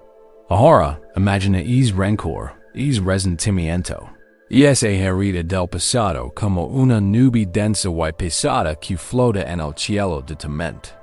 Observa su color, su forma, siente su peso. Y luego, con una exhalación lenta y deliberada, imagina que el sol, la luz radiante de tu propia conciencia, comienza a brillar sobre ella. Siente la calidez de esa luz. Y a medida que la calidez impregna la nube, observa cómo, lenta y sin esfuerzo, comienza a disiparse. Observa cómo los bordes se suavizan, cómo disminuye la densidad. Imagina el viento, el aliento mismo de decir, levantándola suavemente, levándola lejos, cada vez más alto, cada vez más ligera. Con cada respiración, visualiza cómo esta nube se disuelve, dispersándose en el vasto azul del cielo. Quizás no se haya ido para siempre, pero su forma ya no es densa, su peso ya no oprime. Se vuelve difusa, etérea, desapareciendo finalmente en la inmensidad. No estás olvidando el pasado, sino que estás liberando su dominio emocional. Te estás liberando de un peso. Que carga podría disolverse si la dejaras flotar como una nube. Hay algún resentimiento, una vieja cuella, una herida persistente que estés listo para soltar. Por esta noche, permitid soltarla. Siente la profunda ligereza que acompara esta liberación. Imagina que tu cielo interior se despeja, se vuelve vasto y ilimitado, listo para recibir nueva luz, nuevas experiencias, libre de las sombras del pasado. Descansa en esta liberadora sensación de desapego, sabiendo que eres libre de moverte. Con la misma gracia y naturalidad que una nube sin carga. A medida que la nube sin carga se eleva, dando un cielo más claro dentro de decir, otro paisaje sutil podría revelarse. La experiencia tranquila de sentimientos de vacío o falta de inspiración, especialmente cuando la vida se siente seca y estéril. No se trata de una crisis dramática, sino de un sutil aburrimiento, una sensación de silenciosa desesperación que puede instalarse, haciendo que el mundo parezca apagado y sin alegría. Podría sentir un ligero cansancio, una sensación de estancamiento o una silenciosa duda sobre el propósito, cuando la creatividad se bloquea y la motivación se desvanece. Es la carga silenciosa de un espíritu sediento de alimento, pero inseguro de dónde encontrarlo, que te deja seco y sin inspiración. Esta sutil carencia puede impedir una conexión más profunda con la vitalidad inherente de la vida y tu propia resiliencia interior. Esta noche abordaremos con ternura esta sensación de heridas, aprendiendo a descubrir la sorprendente fuente de inspiración y vitalidad, que puede surgir incluso en los paisajes más desafiantes y aparentemente vacíos. Consideremos la historia de un joven monje llamado Quietud, quien vivía en un monasterio desolado al borde de un vasto e implacable desierto. El desierto era duro e implacable, extendiendo kilómetros bajo un sol abrasador, con poco más que dunas de arena y rocas escarpadas. La vida allí era una lucha constante por la supervivencia. Quietud, al igual que sus compañeros monjes, pasaba sus días en rigurosa disciplina, meditación y oración, Para una silenciosa desesperación, había comenzado a aprenderás de su corazón. Se sentía seco, sin inspiración y cada vez más desconectado de la alegría que una vez sintió en su práctica espiritual. Su mente se sentía tan estéril como el paisaje desértico que lo rodeaba, incapaz de encontrar belleza en el significado. En la crudeza, anhelaba los exuberantes y verdes montajes de su infancia, creyendo que el verdadero alimento espiritual solo podía encontrarse en lugares de abundancia. Sentía que su espíritu se marchitaba, como una planta hambrienta de agua. Una mañana, durante su habitual paseo solitario por el desierto, Quietud se topó con una visión que por un momento rompió su abatimiento. Allí enclavada entre dos rocas quemadas por el sol, algo aparentemente imposible en ese entorno herido, se encontraba una flor solitaria y vibrante. Era una flor del desierto, quizá un cactus o una suculenta resistente, de un rojo brillante, o un morado intenso, con sus pétalos desplegándose con una belleza desafiante. No estaba rodeada de otras plantas. Se alzaba completamente sola, un solitario testimonio de vida en medio de las heridas. Quietud se arrodilló, hipnotizado. ¿Cómo podía esta delicada flor sobrevivir, y mucho menos florecer, en un lugar tan hostil? No había ninguna fuente visible de agua, en la tierra exuberante, en un dócil protector. Pasó horas observándola, regresando día tras día. Observa cómo absorbía la poca humedad posible del rocío de la mañana, cómo sus pétalos cerosos la protegían del sol abrasador, cómo sus raíces se hundían profundamente en la tierra. Aparentemente vacía para encontrar sustento. Se dio cuenta de que esta flor no esperaba la llegada de la lluvia abundante en un suelo fértil. No lamentaba su duro entorno. En cambio, había encontrado su propia manera de prosperar, de florecer, de expresar su vitalidad inherente, incluso en las condiciones más difíciles. Se nutría de su interior, de sus propias raíces profundas, de su resiliencia, de su ingenioso deseo que le permitía aprovechar al máximo lo poco disponible. Encontraba la belleza y expresaba la vida no a pesar del desierto, sino como una parte del desierto, creando su propio oasis de color y esperanza. Su existencia era un testimonio silencioso y poderoso de un espíritu inquebrantable y un valor intrínseco, independiente de la validación externa o las circunstancias cómodas. El vision clave del zenlo que Quietud recogió de esta flor del desierto es que la verdadera abundancia y alegría pueden surgir incluso en circunstancias difíciles. Desde dentro, a menudo vinculamos nuestros sentimientos de vitalidad, inspiración o abundancia a factores externos.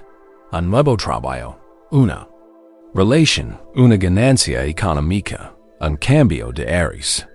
Cuando estas condiciones externas no se dan, o cuando la vida se siente difícil, podemos caer en una sensación de vacío o aridez. Pero la floración del desierto nos enseña una verdad diferente, que el verdadero alimento y la inspiración no dependen únicamente de las condiciones externas. Son cualidades que se pueden cultivar y las que se puede acceder desde dentro, independiente de la apariencia de nuestro entorno.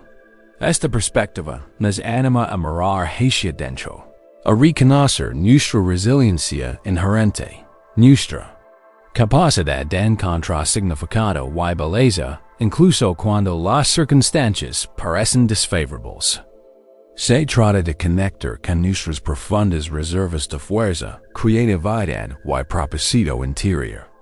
Así como la flor del desierto encuentra agua donde aparentemente no la hay, nosotros también podemos encontrar fuentes de inspiración y alegría en nuestro interior, Incluso cuando el mundo exterior se siente desafiante o insatisfactorio. Esta práctica fomenta un profundo sentido de autosuficiencia y fortaleza interior, permitiéndonos florecer donde quiera que estemos, nutriéndonos de nuestras propias raíces. Es una transición poderosa, pasar de esperar que las condiciones externas sean perfectas a descubrir la perfección que ya reside en nuestro interior, permitiéndonos transformar los sentimientos de esterilidad en un florecimiento sereno y desafiante. Nuestra metáfora central para esta profunda resiliencia es una flor única y vibrante en un paisaje desértico y austero simboliza la resiliencia, la belleza interior y el crecimiento inesperado. Visualiza esta imagen, una vasta extensión de arena dorada y roca escarpada, que se extiende hasta un horizonte lejano y brumoso. El sol se aplomó, implacable. Y, sin embargo, ahí está, un estallido de color radiante, una delicada flor, que se yergue fuerte y hermosa contra el duro telón de fondo. No hay permiso para florecer. No se queja de la falta de lluvia. Simplemente expresa su fuerza vital inherente, extrayendo sustento de un manantial oculto en las profundidades de la tierra, creando belleza de la aparente nada. Esta floración representa tu propia capacidad de prosperar, de encontrar la alegría y de expresar tu belleza única, incluso cuando la vida se siente desafiante o con escasez de recursos. Nos recuerda que la verdadera vitalidad es una llama interior, capaz de brillar con fuerza, incluso en los momentos más oscuros o secos.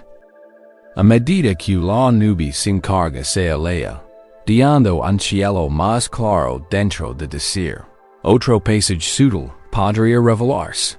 La experiencia tranquila de sentimientos de vacío o falta de inspiración, especialmente cuando la vida se siente seca. Y esto no se trata de una crisis dramática, sino de un sutil aburrimiento, una sensación de silenciosa desesperación que puede instalarse, haciendo que el mundo parezca apagado y sin alegría. Podrías sentir un ligero cansancio, una sensación de estancamiento o una silenciosa duda sobre el propósito cuando la creatividad se bloquea y la motivación se desvanece. Es la carga silenciosa de un espíritu sediento de alimento, pero inseguro de don encontrarlo, que te deja seco y sin inspiración. Esta sutil carencia puede impedir una conexión más profunda con la vitalidad inherente de la vida y de propia resiliencia interior. Esta noche abordaremos continuar esta sensación de aridez, aprendiendo a descubrir la sorprendente fuente de inspiración y vitalidad, que puede surgir incluso en los paisajes más desafiantes y aparentemente vacíos. Consideremos la historia de un joven monje llamado Quietud, quien vivía en un monasterio desolado al borde de un vasto e implacable desierto. El desierto era duro e implacable, extendiendo kilómetros bajo un sol abrasador, con poco más que dunas de arena y rocas escarpadas. La vida allí era una lucha constante por la supervivencia. Quietud, al igual que sus compañeros monjes, pasaba sus días en rigurosa disciplina, meditación y oración, para una silenciosa desesperación había comenzado a apoderarse de su corazón. Se sentía seco, sin inspiración y cada vez más desconectado de la alegría que una vez sintió en su práctica espiritual. Su mente se sentía tan estéril como el paisaje desértico que lo rodeaba, incapaz de encontrar belleza en el significado.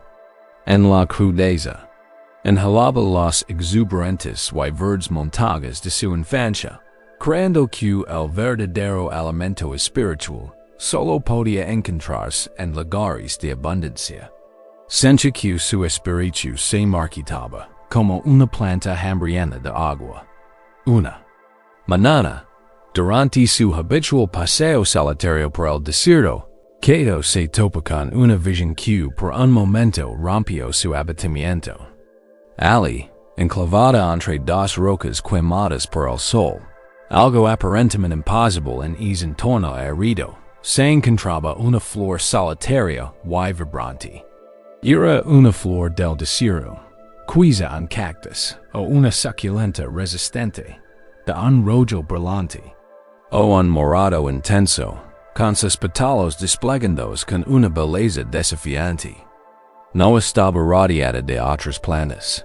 Se alzaba completamente sola, un solitario testimonio de vida en medio de la aridez.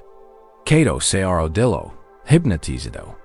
¿Cómo podía esta delicada flor sobrevivir, y mucho menos florecer, en un lugar tan hostil? No había ninguna fuente visible de agua, en hay tierra exuberante, en hay un dócil protector. Pasó horas observándola, regresando día tras día. Observa cómo absorbía la poca humedad posible del rocío de la mañana, cómo sus pétalos cerosos la protegían del sol abrasador, cómo sus raíces se hundían profundamente en la tierra. Aparentemente veía para encontrar sustento.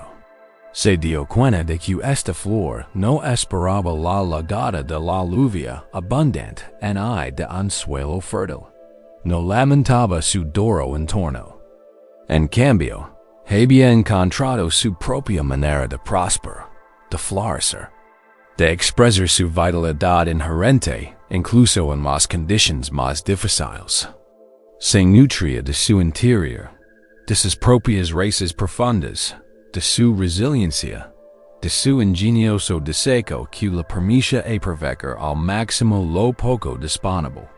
Encontraba la belleza y expresaba la vida no a pesar del desierto, sino como una parte del desierto, creando su propio oasis de color y esperanza. Su existencia era un testimonio silencioso y poderoso de un espíritu inquebrantable y un valor intrínseco, independiente de la validación externa o las circunstancias cómodas. Vision clave del zenlo que Quietud recogió de esta flor. Del desierto, es que la verdadera abundancia y alegría pueden surgir incluso en circunstancias difíciles. Desde dentro. A menudo vinculamos nuestros sentimientos de vitalidad, inspiración o abundancia a factores externos. Un nuevo trabajo, una relación, una ganancia económica, un cambio de aires. Cuando estas condiciones externas no se dan, o cuando la vida se siente difícil, podemos caer en una sensación de vacío o aridez. Pero la floración del desierto nos enseña una verdad diferente, que el verdadero alimento y la inspiración no dependen únicamente de las condiciones externas. Son cualidades que se pueden cultivar y a las que se puede acceder desde dentro, independiente de la aparente sequedad de nuestro entorno. Esta perspectiva nos anima a mirar hacia dentro, a reconocer nuestra resiliencia inherente, nuestra capacidad de encontrar significado y belleza, incluso cuando las circunstancias parecen desfavorables. Se trata de conectar con nuestras profundas reservas de fuerza, creatividad y propósito interior.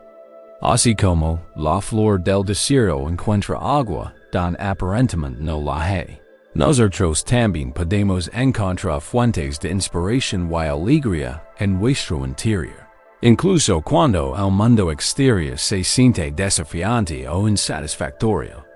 Esta práctica fomenta un profundo sentido de autosuficiencia y fortaleza interior, permitiéndonos florecer donde quiera que estemos, nutriéndonos de nuestras propias raíces.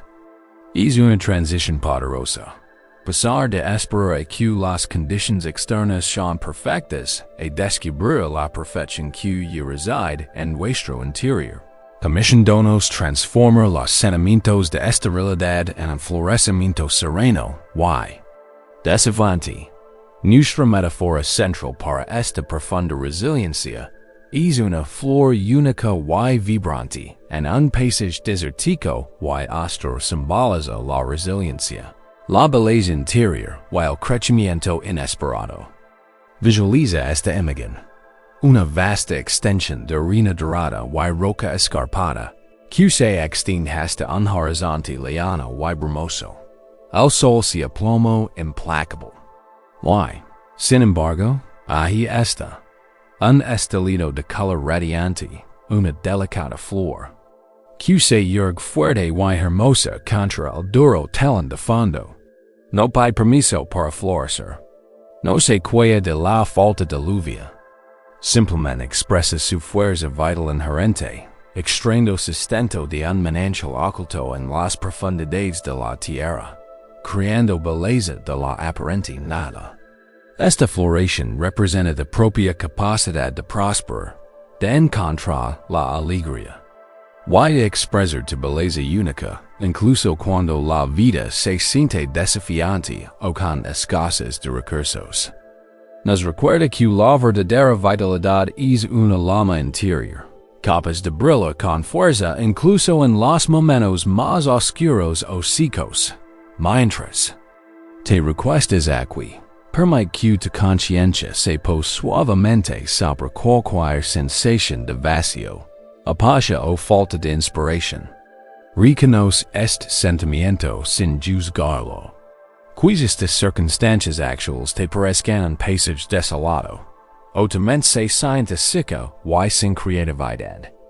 Reconoce esto como el desierto de tu experiencia actual. Ahora, imaginad como esa solitaria flor del desierto. Siente como tus raíces se hunden profundamente en la tierra tranquila bajo ti, encontrando una fuente de alimento y fuerza. Siente como tus pétalos, por pequeños que son, se abren hacia la suave luz de tu propia conciencia.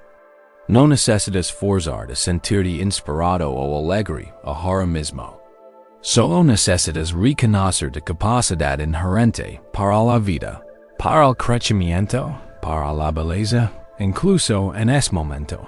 Y si pudieras encontrar una semilla de belleza o esperanza, incluso en un lugar aparentemente herido dentro de ti, podría ser tan simple como sentir tu respiración recorriendo tu cuerpo, un silencioso recordatorio de tu vitalidad. Podría ser un recuerdo único y dulce de un momento en que te sientes vibrante. Podría ser la calidez de tu propia mano en el pecho, un acto de bondad hacia ti mismo. Busca la chispa más pequeña, la señal más pequeña de vida.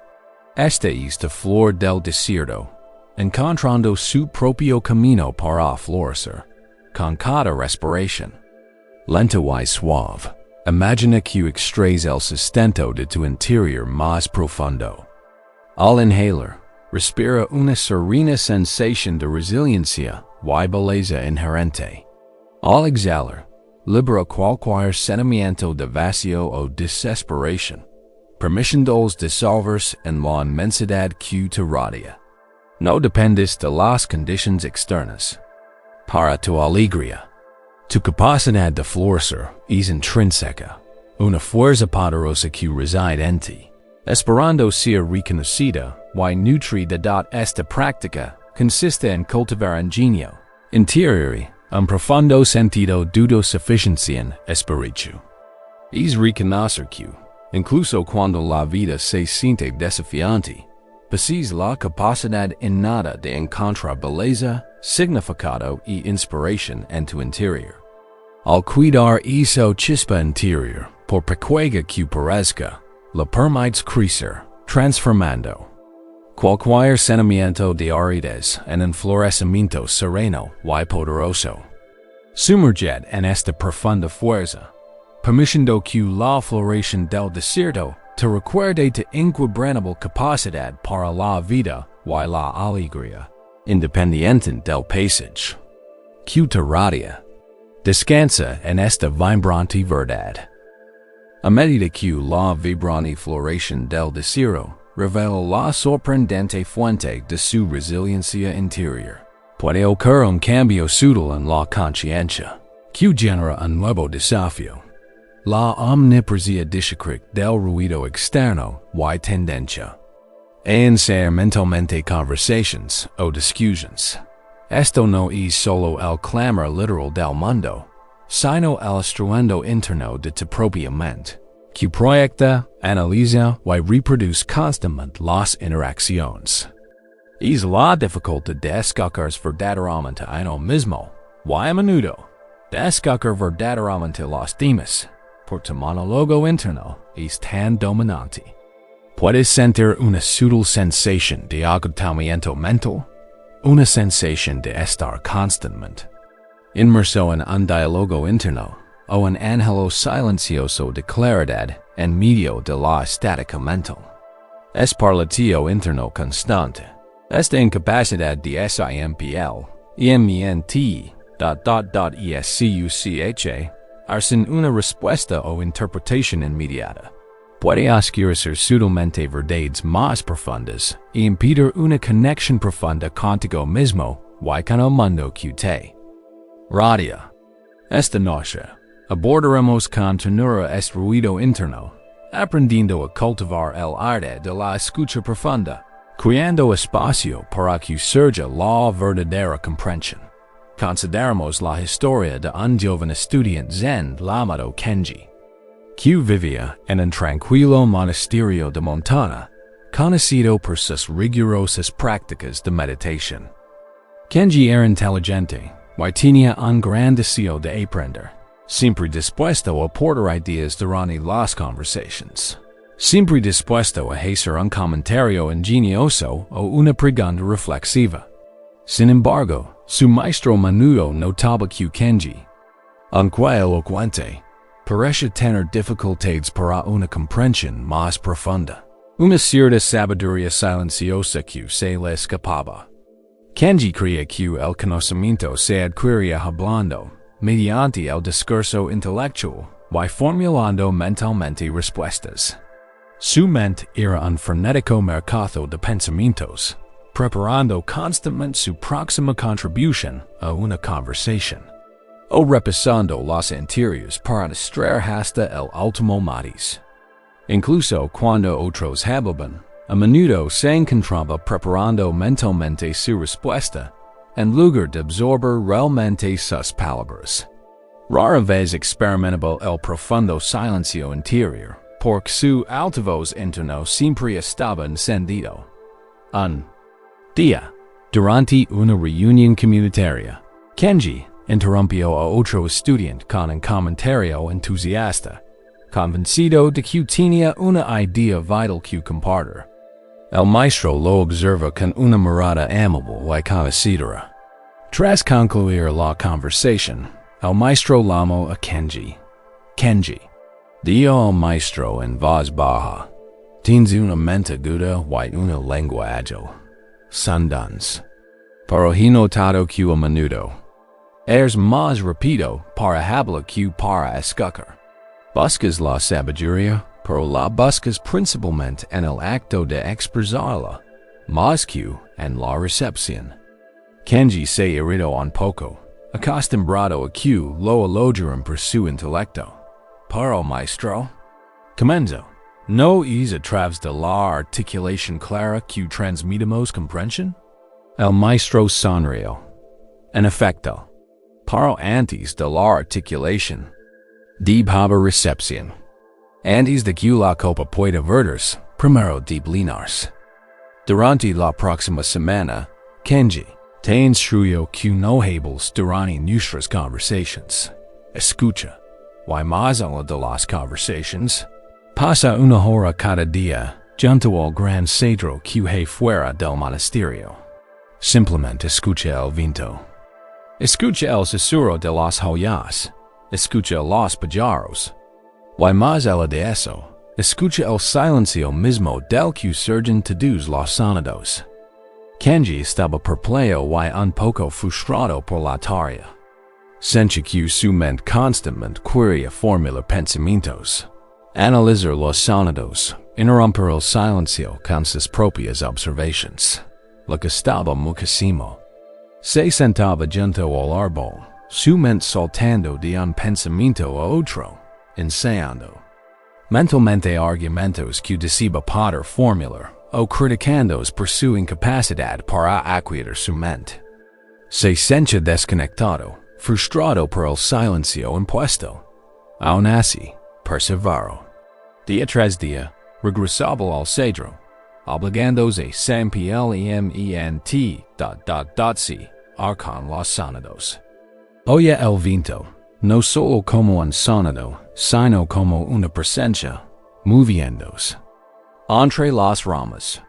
Oye el susurro individual de las hojas, cada una única.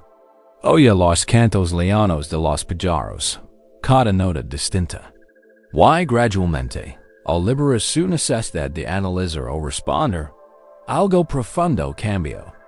Empezó a oír, espacio entre los sonidos, vasto y silencioso telón de fondo del que surgían todos los sonidos.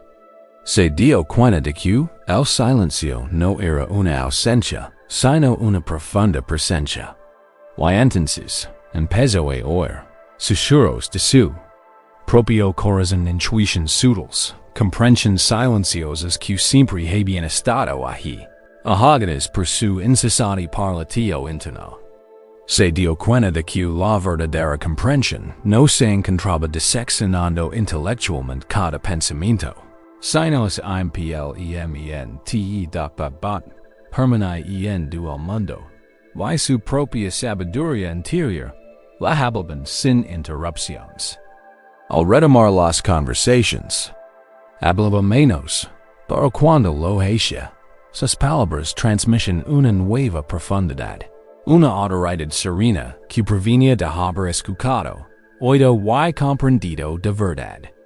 Había descubierto una sabiduría más profunda, nacida de una profunda recepción en lugar de una constante difusión. El vision clave del zen de la transformación de Kenji es que la verdadera sabiduría a menudo surge de una escucha profunda. Al mundo, a los temas y, lo más importante, a la propia sabiduría interior. En nuestra vida moderna, nos vemos constantemente bombardeados por información, opiniones y exigencias que exigen nuestra atención. Este ruido externo, sumado a nuestro diálogo interno, ensayo, juicio, planificación, crea una especie de sordera mental. Nos acostumbramos tanto a generar ruido, tanto externo al habla como interno al pensar, que perdemos la capacidad de captar profundamente. Esta visión nos anima a cultivar el arte de escuchar. Profundamente esto significa escuchar no solo con los oídos, sino con todo nuestro ser. Significa suspender el juicio, silenciar nuestros propios comentarios mentales, y simplemente permitir que lo que se nos ofrece, ya sea un sonido, una palabra de otro, o una sutil sabiduría interior, penetre plenamente en nuestra conciencia. Cuando escuchamos de verdad, nos abrimos a una comprensión más profunda, a perspectivas inesperadas, y a una conexión más profunda con el mundo que nos rodea. Descubrimos que gran parte de la sabiduría de la vida susurra, en lugar de gritar. Y que solo puede escucharse en el espacio tranquilo que crea la escucha atenta y no reactiva. Esta práctica no solo profundiza nuestra comprensión de los temas, sino que también nos permite conectar de forma más auténtica con nuestra propia guía interior, transformando la estática mental en una recepción clara. Nuestra metáfora central para esta práctica es un bosque tranquilo don cada sonido, desde una hoja QC hasta un lejano, se escucha con claridad y presencia, que simboliza una profunda receptividad. Imaginad en lo profundo de un bosque así. El aire es quieto, limpio y fresco. Permaneces en silencio y, al hacerlo, empiezas a percibir el rico tapas de sonidos que te rodea. El suave susurro de las hojas, agitado por una brisa apenas perceptible. La suavidad del sordo, sonido de una pina cayendo al suelo del bosque. El delicado canto de insectos invisibles. El canto distante de un pájaro. Claro y puro. No hay agencia en estos sonidos, no exigen tu atención. Simplemente existen, surgiendo y disolviéndose en la profunda quietud del bosque. Escuchas cada uno con claridad, distinto por parte de un todo armonioso. Este bosque encarna una profunda receptividad, donde cada elemento de la naturaleza se expresa y cada expresión se recibe con una presencia pausada. Nos enseña que escuchar de verdad es un acto de profunda conexión, permitiendo que el mundo nos hable en sus innumerables formas. Mientras yeses aquí, permite que tu conciencia se expanda como este bosque tranquilo. Deja que tus sentidos se abran suavemente. Presta atención a cualquier sonido a tu alrededor. Quizás el sutil zumbido de un refrigerador, el paso lejano de un coche, el suave crujido de una casa al asentarse, o el suave sonido de tu propia respiración. En lugar de identificarlos como ruido o intentar bloquearlos, simplemente escúchalos así, como Kenji aprendió a escuchar el viento y las hojas. Simplemente permite que los sonidos existen. Ahora, observa si tu mente comienza a analizar los sonidos, a etiquetarlos o a crear historias a su alrededor. Este es el parlatio interno, el ensayo mental que impide la escucha profunda. Reconoce con delicadeza esta tendencia. Mi mente está intentando interpretar, podrías observar. Y luego suave y pacientemente, libera la necesidad de interpretar o reaccionar. Simplement. A la pura sensación de escuchar. Practica escuchar los sonidos sutiles que los rodean, sin juzgarlos. Puedes oír el latido de tu corazón, un tambor suave y rítmico en la quietud. Puedes oír el sonido de tu respiración al entrar y salir. Puedes oír la textura sutil del silencio mismo, el zumbido silencioso que subes a todos los demás sonidos. Este es el silencio profundo del que surgen todos los sonidos y el que regresan, con cada respiración lenta y suave. Imagina que cultivas una mayor capacidad de recepción. Al inhalar, crea una conciencia expansiva y tranquila. Al exhalar, libera. Cualquier parlatio interno, cualquier estática mental que te impida escuchar con claridad. Convierte en el vasto espacio abierto del bosque, permitiendo que los sonidos surjan y se transmiten sin perturbar tu tranquilidad inherente. Esta práctica consiste en cultivar un profundo sentido de quietud interior y receptividad, reconocer que gran parte de la sabiduría que buscamos no se encuentra mediante un arduo esfuerzo intelectual, sino mediante el simple y poderoso acto de escuchar profundamente. Al silenciar nuestro comentario interno,